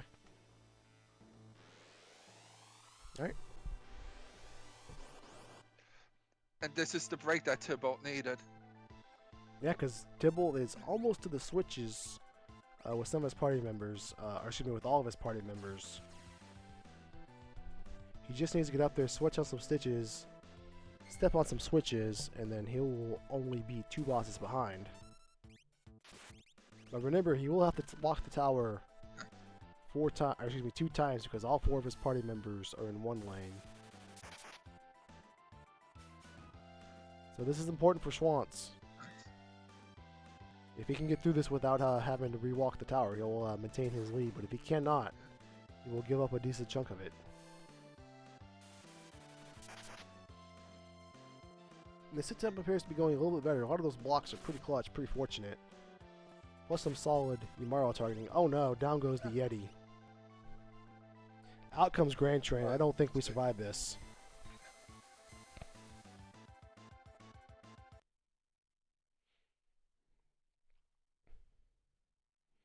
Yeah, we'll I wonder see. if Schwantz is regretting picking the aggressive scaling right about now. Looks like he's putting his head down and he's giving it going for it again.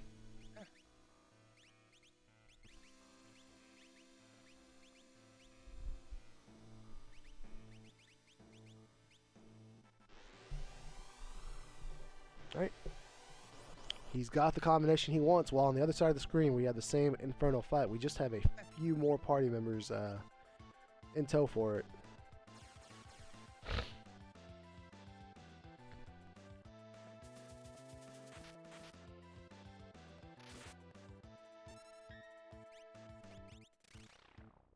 Alright. Right arm down, so we're no longer in danger of Delta hit.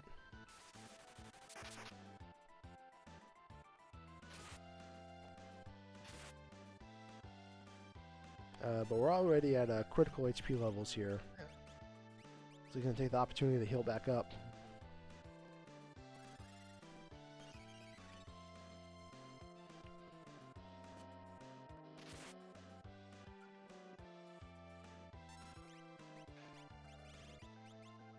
Alright. Continuing with the Ice 3. Tybalt is through their Inferno fight. They are still technically 1 boss fight ahead, plus 1 tower walk, but we'll remain to see how this shakes out. Pretty fortunate targeting there.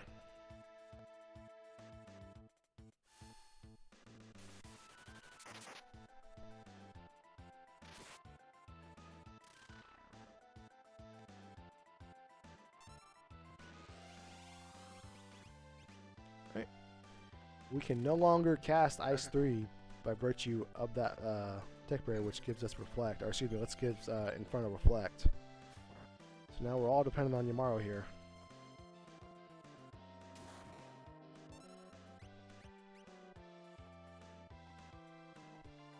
Like Schwantz is just going to try to keep himself alive and at the same time let Yamaro take the wheel. Yeah, I would say this is Schwantz's best attempt so far, but with all three of arms back up, out comes Delta Hit. Who is that on? Ugh.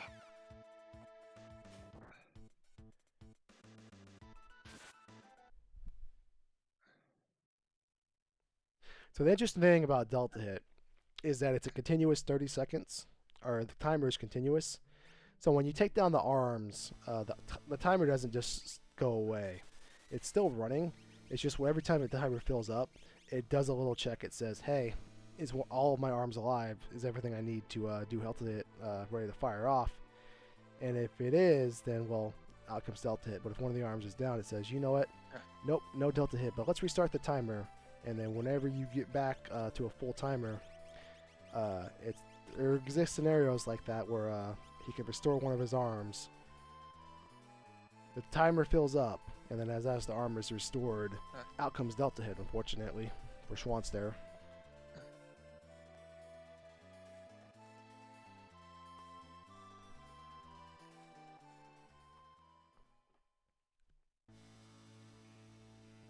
Alright, so they are entering the tower neck and neck with two bosses kill each. Yep.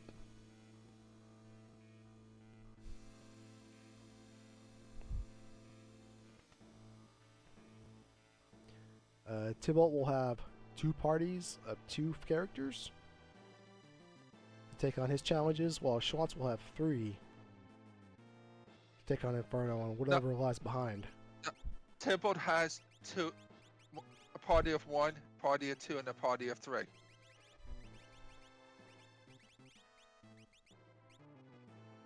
Because remember, you got Terror from the trench. Oh yeah. So one of his parties will have a Mula Charm, at least. Yeah.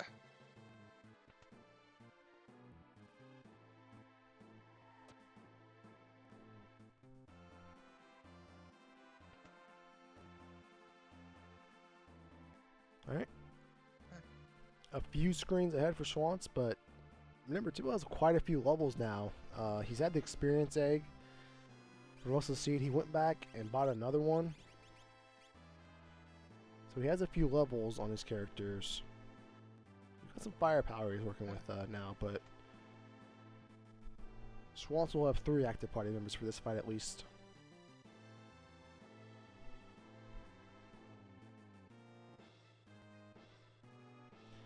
While we wait for our runners to make their way back up to the statues within Kefka Tower, let's give a special thank you to Fury Blizzard.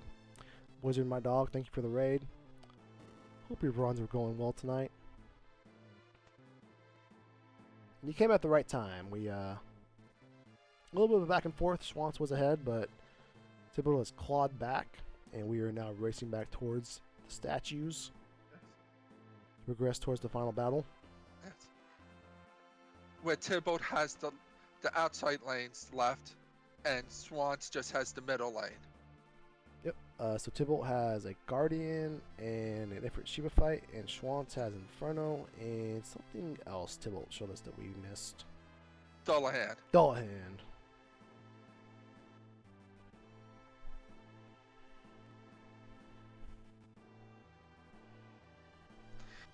I agree with you, Blizzard.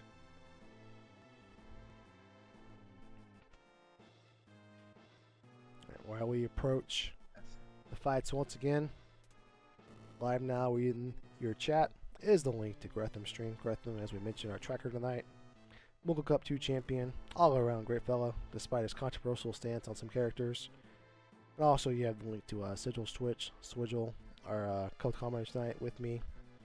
Another all-around great guy. It's a pleasure tonight, Sigil. Pleasure tonight, Gretham, working with y'all.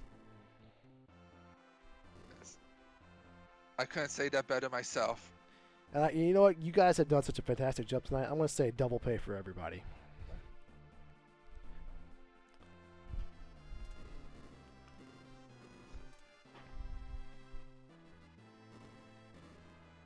Sweet.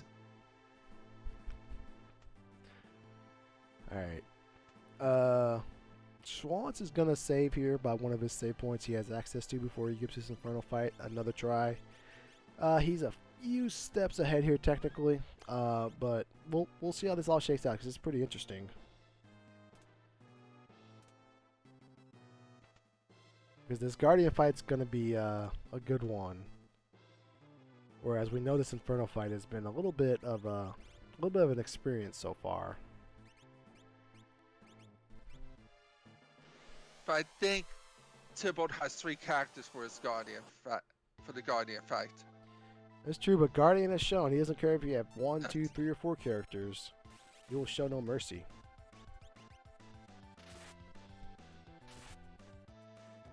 Alright, with Cyan in tow, that is a fantastic source of some extra damage. So this is going better already for Schwantz.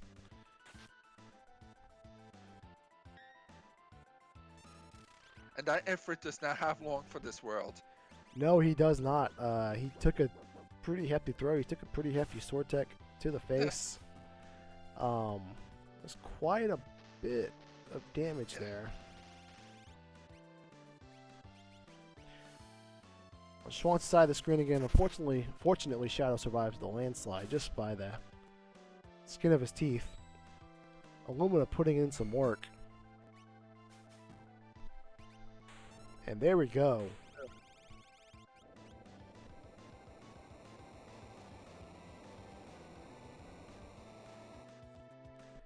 Schwantz is finally through that Inferno spot. What a sigh of relief for him.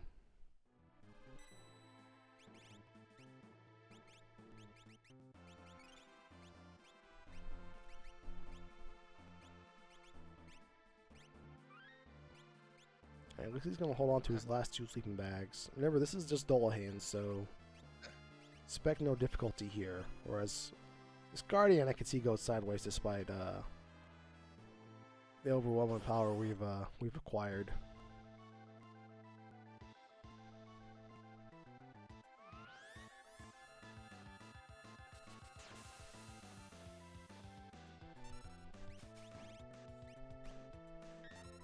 Ooh, that's a 6,000 damage bolt head. That's a quality bolt edge if I've Yes. ever saw one.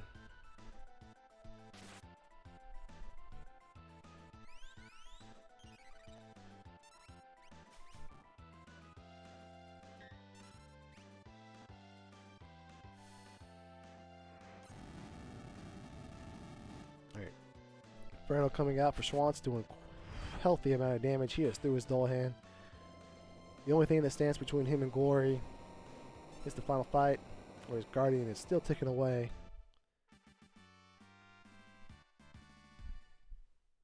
Like he's in the Ultros part of his battle script. Let's see how much this tentacle does. I'm curious. Nah. Pretty manageable.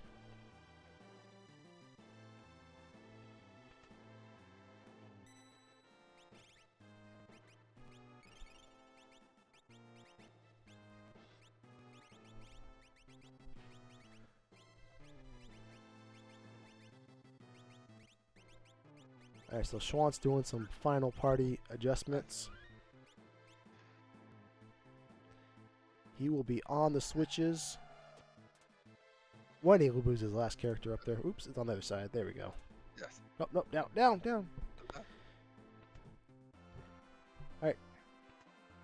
Guardian down. Tybalt will enter the menu one last time, I'm sure. Schwantz is on the steps. On the switches at 136 on the dot. So Sigil, take it away. Right. Here at Worlds Collide, we like to play a game and guess how long the first runner would take with the final Kefka fight. I'm thinking about like 9 minutes. What about you, Glue?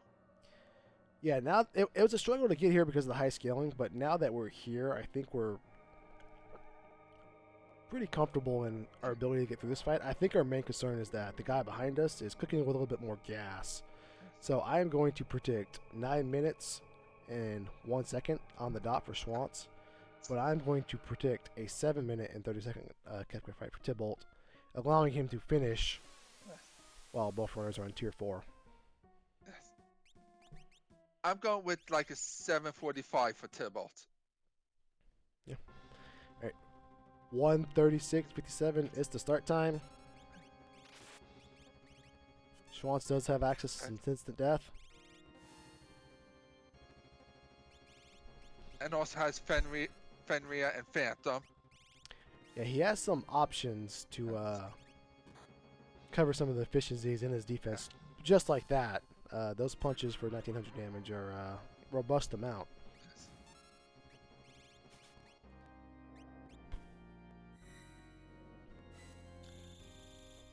And as you just saw, long arm is weak to instant death, while head is weak to fire, and it also could change your party's rows. And short arm just hits you. The death counter for head is Quake, which we really don't want to see unless we have float or Gaia gear. And the death counter for short arm is just a really big hit, which we hope doesn't crit. Yeah, we have Phantom out, so actually I don't think whatchamacallit, the Petrify attack. Oh no, I didn't know reverse polarity took away the image status. Well, today I learned. I was under the assumption we were just fine here with that going on, but you know what they say when you assume. Yep. Alright, I believe that is head down. We're just down to short arm.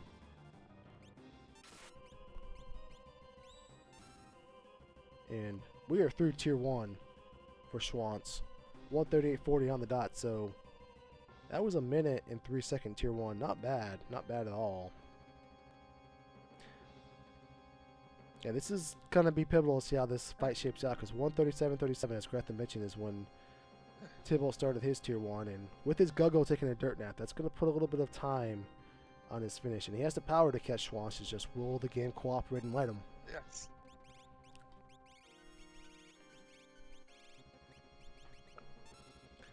Alright, so tier 2 sigil is the most interesting tier in that it can go the sideways in a lot of different ways pretty fast if you don't have the tools to deal with it. Looks like Schwantz doesn't have doesn't have mute, which is one of those tools that allows you to navigate this tier a little more safely.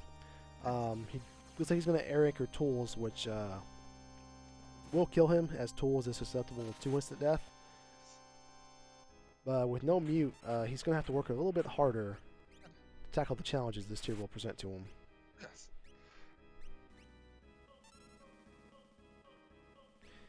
Yeah, fortunately, this atomic ray is coming from tools, so he will no longer be long from this world, courtesy of the air anchor.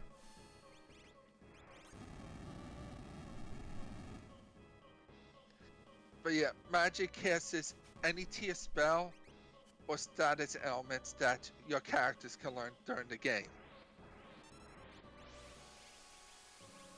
While Tiger casts Northern, Southern, Cross, and Flare Star, and when it gets on the low side of the HP, also Doom Tux, which turns you people into a zombie, which you don't want on your VK user. Not at all, but it looks like Tiger Face is dead. So we're just leaving this hit, just leaving this magic. I would anticipate with Phantom in tow that Schwantz would elect to take care of magic first. Oh, that's right, he already used it.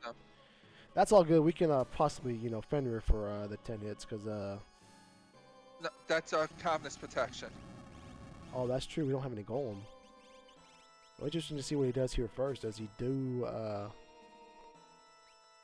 magic or sleep first? That is a frozen go-go for T-Balt. Those are some of the things that T-Balt just doesn't want to see. Frozen characters, down characters, because those time spent getting them back up is time spent Schwantz stays ahead.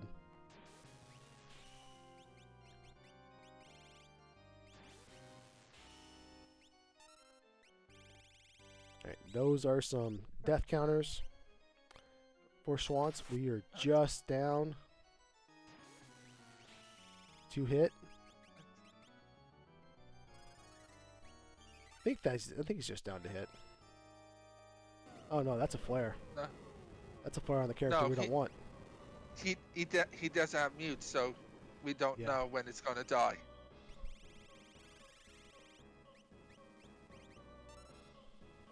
Alright, that 1 HP Go-Go Bite Nest one here should do it for him. Yes.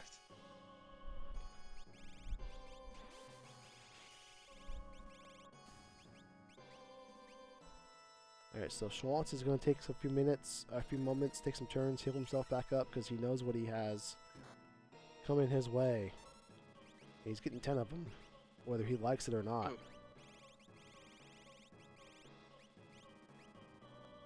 Gonna life to the Go-Go. Smart move, bring him back up and heal them all in the same turn. Gonna life to the Yamaro. Same idea.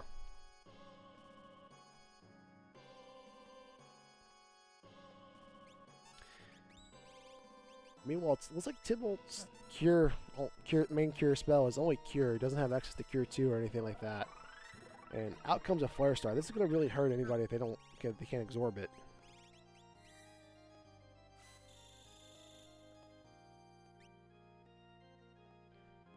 Alright, so Schwantz is at full HP. He's in prime position to take a 10 hit.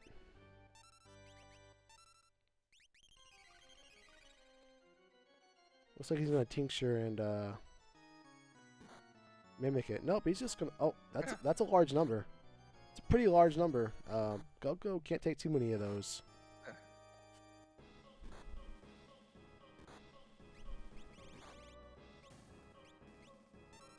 143.26. Schwantz is done with tier 2. He's on to tier 3. Looks like Tybalt is not closed the gap all the way, but he's in possible position here if he can close out his tier 2.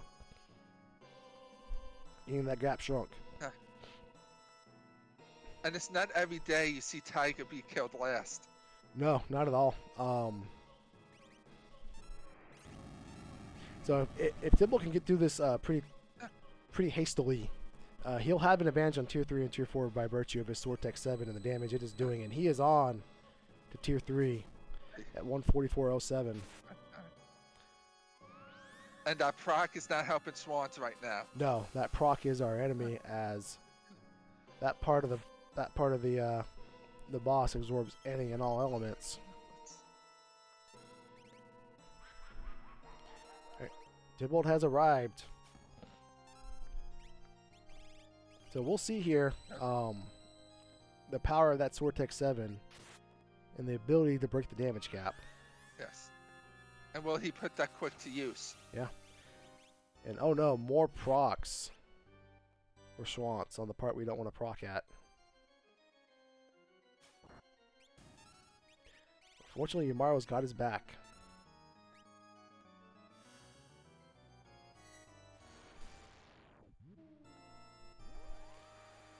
Alright, out comes Fenrir. Looks like Fenrir coming out for both runners, preparing for what's coming.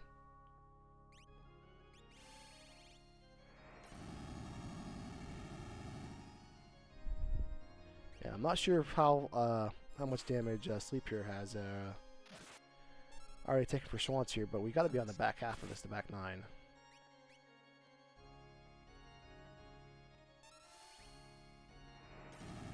Alright, Tybalt still struggling to recover from that whirlwind with just his Cure 1 spell, but still trying his best anyways. Out comes Train.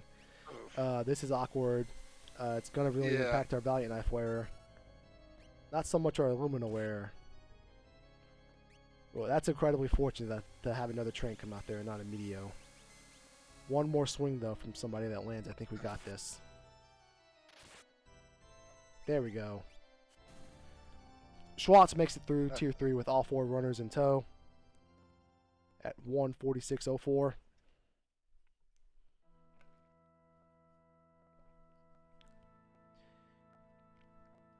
Meanwhile, Tybalt still trying to get some of his characters backed up to a minimal Meteo territory with his Cure 1 spell. Out comes Sword Tech 7. I think also he was counting how much damage he did. Yeah, as you can see, he's able to bypass the counter phase altogether with that 16,000 damage Sword Tech 7 at 146.38, 31 seconds apart. Tybalt is on his way to Tier 4.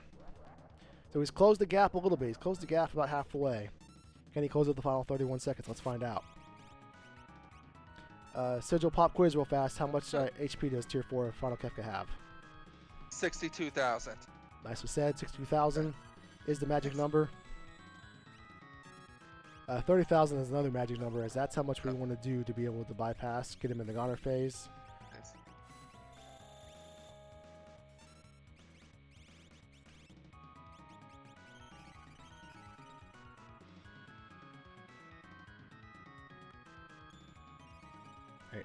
Fortunately, that Fallen One is doing his Go-Go a favor, and that Go-Go is now at maximum power. Image status still paying dividends, blocking the Havoc Wing for Schwantz.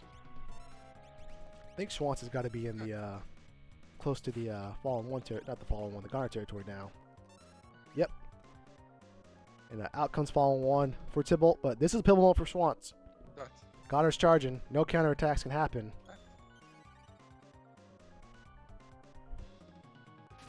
How much damage can he pour in here? Yeah, about 15,000 there he was able to get out, but he needs to get into a menu before Yumaro can act, and I don't think he was able to do so. Looks like he's going to go ahead, try to Sword Tech 5 his Cyan back up. Alright, this is important. What does these two moves do? Do they invoke a counterattack or not? They do not so far. That Havoc Wing will miss.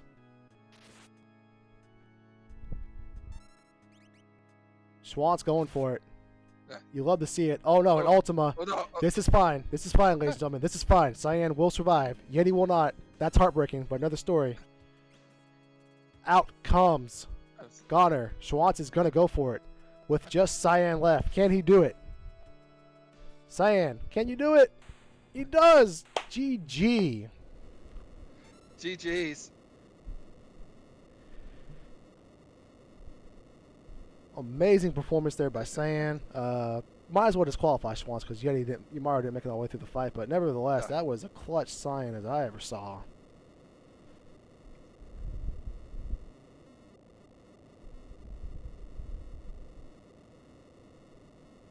GG indeed. 1:48:54 is the official time. Tybalt with the Sword Tech 7. I think this is going to do it for the other half of the race. Yeah, I believe so. Yes, it is.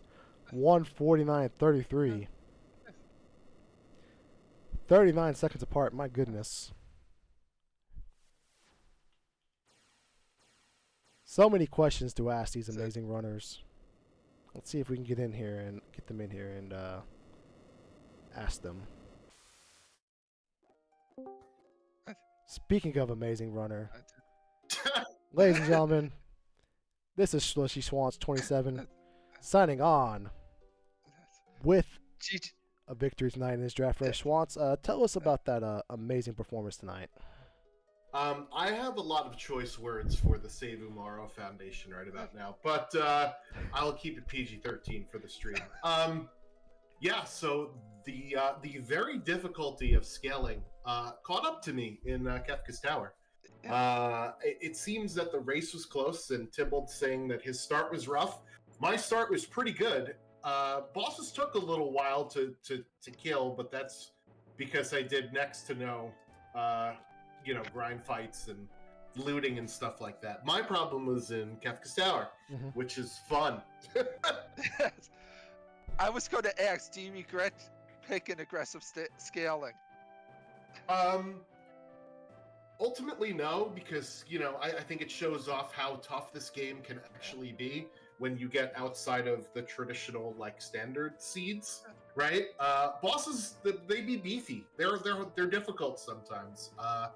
And I made a whole bunch of different mistakes between forgetting that Gao was not actually equipped with Merton protection when I fired off the Merton against Guardian. Probably bashing my head up against the wall too many times for Inferno. Although after seeing how quickly it went down with 3 characters, I was probably 1 or 2 turns away on several of those attempts, which I felt like I probably was. Yeah. So it's just frustrating. It was a combination of some pretty bad plays. I said no to the item in the Umaro cave when I forgot that it's just checks that I need. Yeah. I was so focused on, hey, where's my next character? Hey, where's my next character? That was- I completely forgot. Oh yeah, I just need to do checks, and you're right here. You might as well do it, right? So. You just answered my next question. Yeah, brain fart. That's what we call that. Clearly superior runsmanship there. So yeah, hopefully we could cut my first half of my gameplay and tack on, Tybalt's second half of his gameplay, and then we'd have a great run.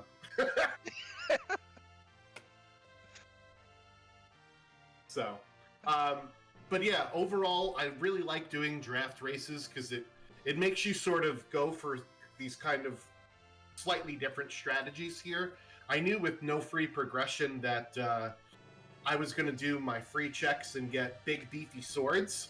I was hoping that we would find some characters who could actually use them, and it turns out that Cyan, who is most of the time useless, was the only one that could use all my goodies. So Yeah.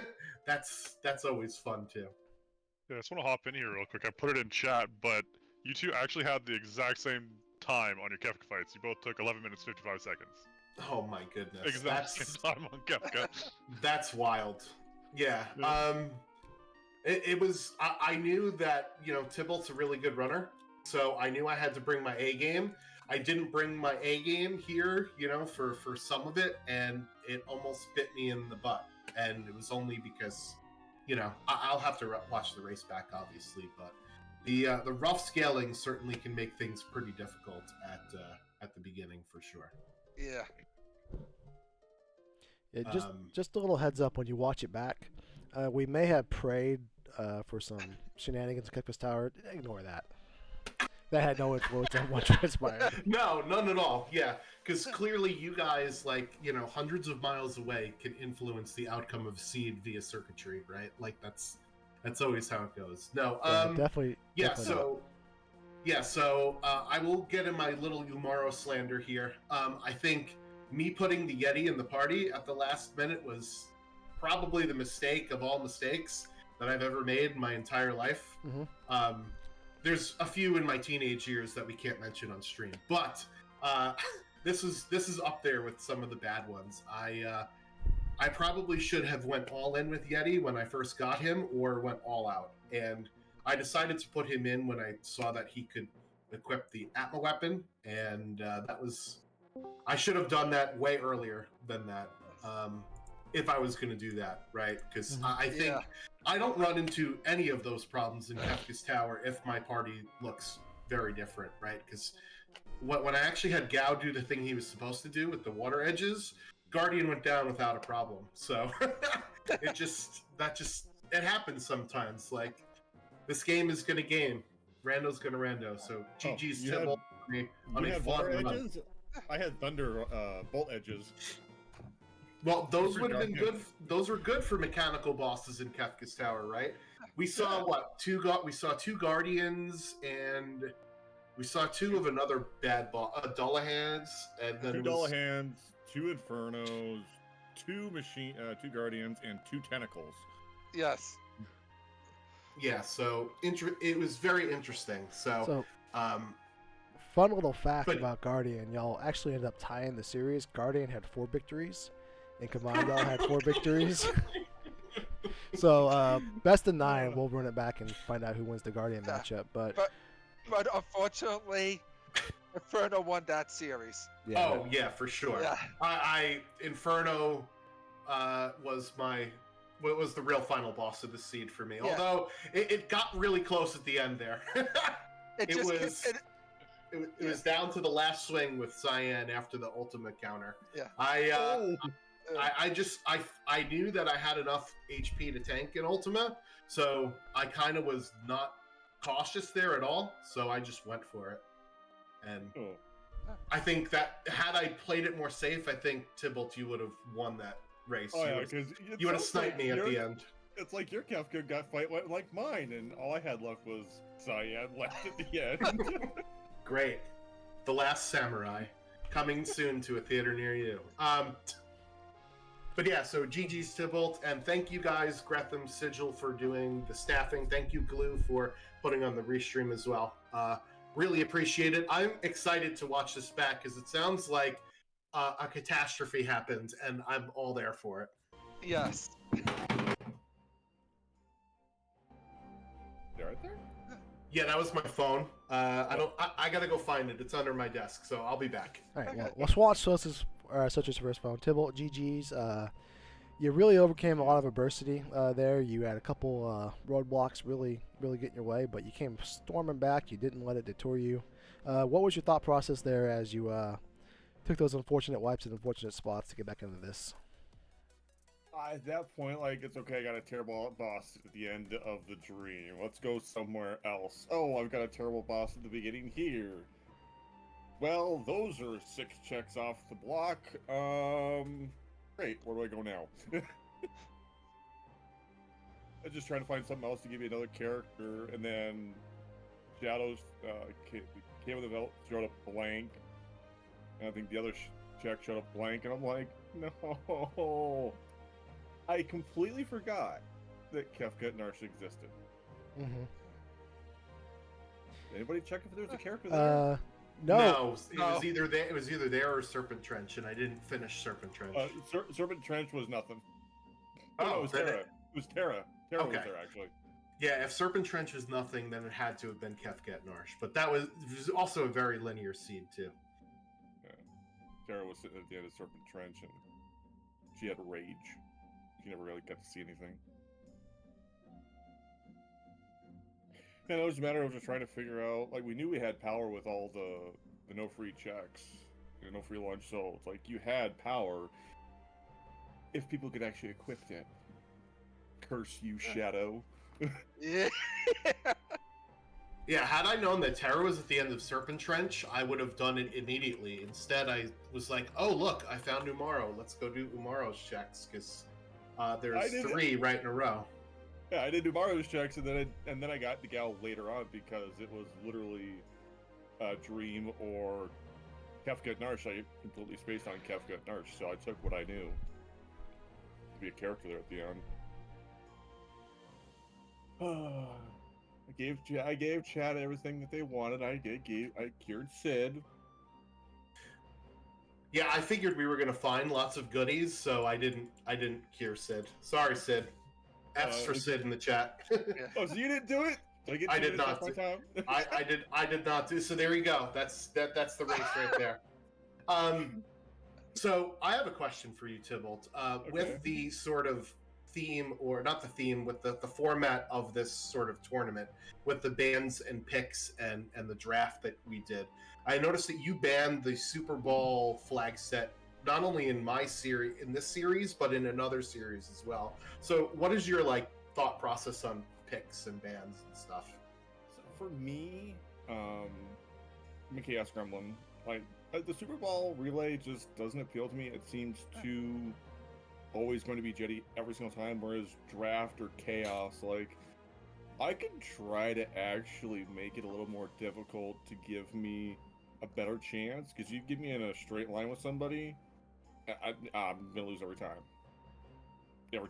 But if I can put in those difficult, sometimes, weird, odd things, I might have a chance. No, that's a great answer. That also goes to see, I think your draft picks a little bit reflected that with, some outside the normal stuff here, like the Chaos Magic, which really came back to bite me because Merton costs way more than I thought it did. I didn't even use Merton. I saw it and I'm like, eh. I got Sword Attack and Throw. So what's your second games going to be?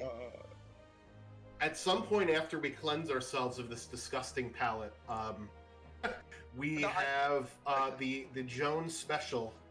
So it's basically 5 out of 8 random objectives to unlock Final Kefka, and there's some other stuff. I think there's empty shops and randomized loot from fights. So that'll be game 2, and then game 3 will be Ultros League. So that's sort of the palette cleanser for the end. Yes. Yeah. I probably should practice Jones. Great. This is gonna be interesting. So Timbo, can you win game 2 so we can see Ultros League? I'm gonna try. Okay, I'm gonna try. It depends on how Jones rolls. Okay, Yeah. it really does. Well, of course, since I picked that one, I get to roll that seed. So my seed rolls have been hit or miss lately. So we'll see what happens. At least I don't have to worry about shopping. Yep. Yep. Yes. Oh, it's just so close. I bet if I had a faster tier 3 or tier 2, I probably would have caught up, because that was... I had like no healing was the problem. I have a question. Yeah. Did you Cyan have quick, Tybalt? No. Okay. Shadow learned quick naturally as far as I know. Okay. And it was Really? relatively cheap too. I looked down and I was like, wait, I can't cast Merton, but I can cast Quick. Okay. That's fun. And the best part is you can't even utilize it. No. Yeah. No. Like, it's... If Quick would have been on Cyan, that changes everything. Yes. That changes tier 3 instantly in itself. But I wanted to make sure that if I didn't count the damage right, You could survive a meteor. yeah, I could survive a meteor, and that just took time. So all I had was Cure 1 and low magic on everybody because no mag power Esper. Yeah, I also got pretty lucky. I got hit with not one but 2 trains on tier 3 because somehow like 7,000 damage from Cyan was not enough. I was like, yeah, Cyan's my heavy hitter here. I'm going to use him to cut through this meteor phase, and of course it didn't work. I think you had to do 2 more hits also after that. Yeah. So it was not pretty. I ended with 3 experience eggs, okay? Oh wow, I found the one in Kefka's tower. I bought the other 2. So clearly I need to watch this race back. It sounds like it's a lot of divergence and fun. I had a terrible beginning, let's put it that way. Yeah. I think I think before you came in the room, I said, let's take the first half of my seed and the second half of your seed, and we'll put it together and have an actual run, yeah? Yeah, that sounds about right. But yeah, thanks guys for, staffing up the race. Really appreciate it. And You're welcome. I'm going to go get some sleep, and, we'll do game 2 at another time, and we'll catch you guys later. Thanks a lot. GG's again. GG's. Thanks for putting this on. It's always a pleasure to be restreamed, and thanks to the commentators and trackers. Couldn't do it without you. Have Thank a good you. night. You too. And good luck in the tournament. Yeah, thank you. See you guys all next time.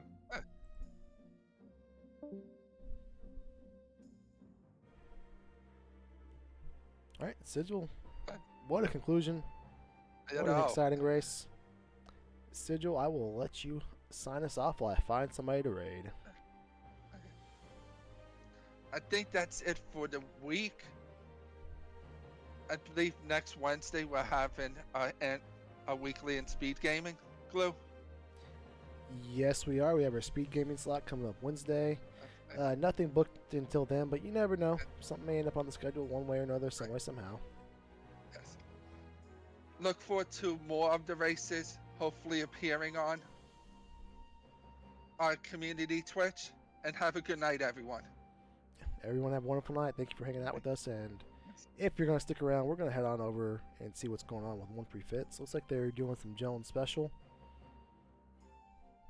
So let's go show them some love.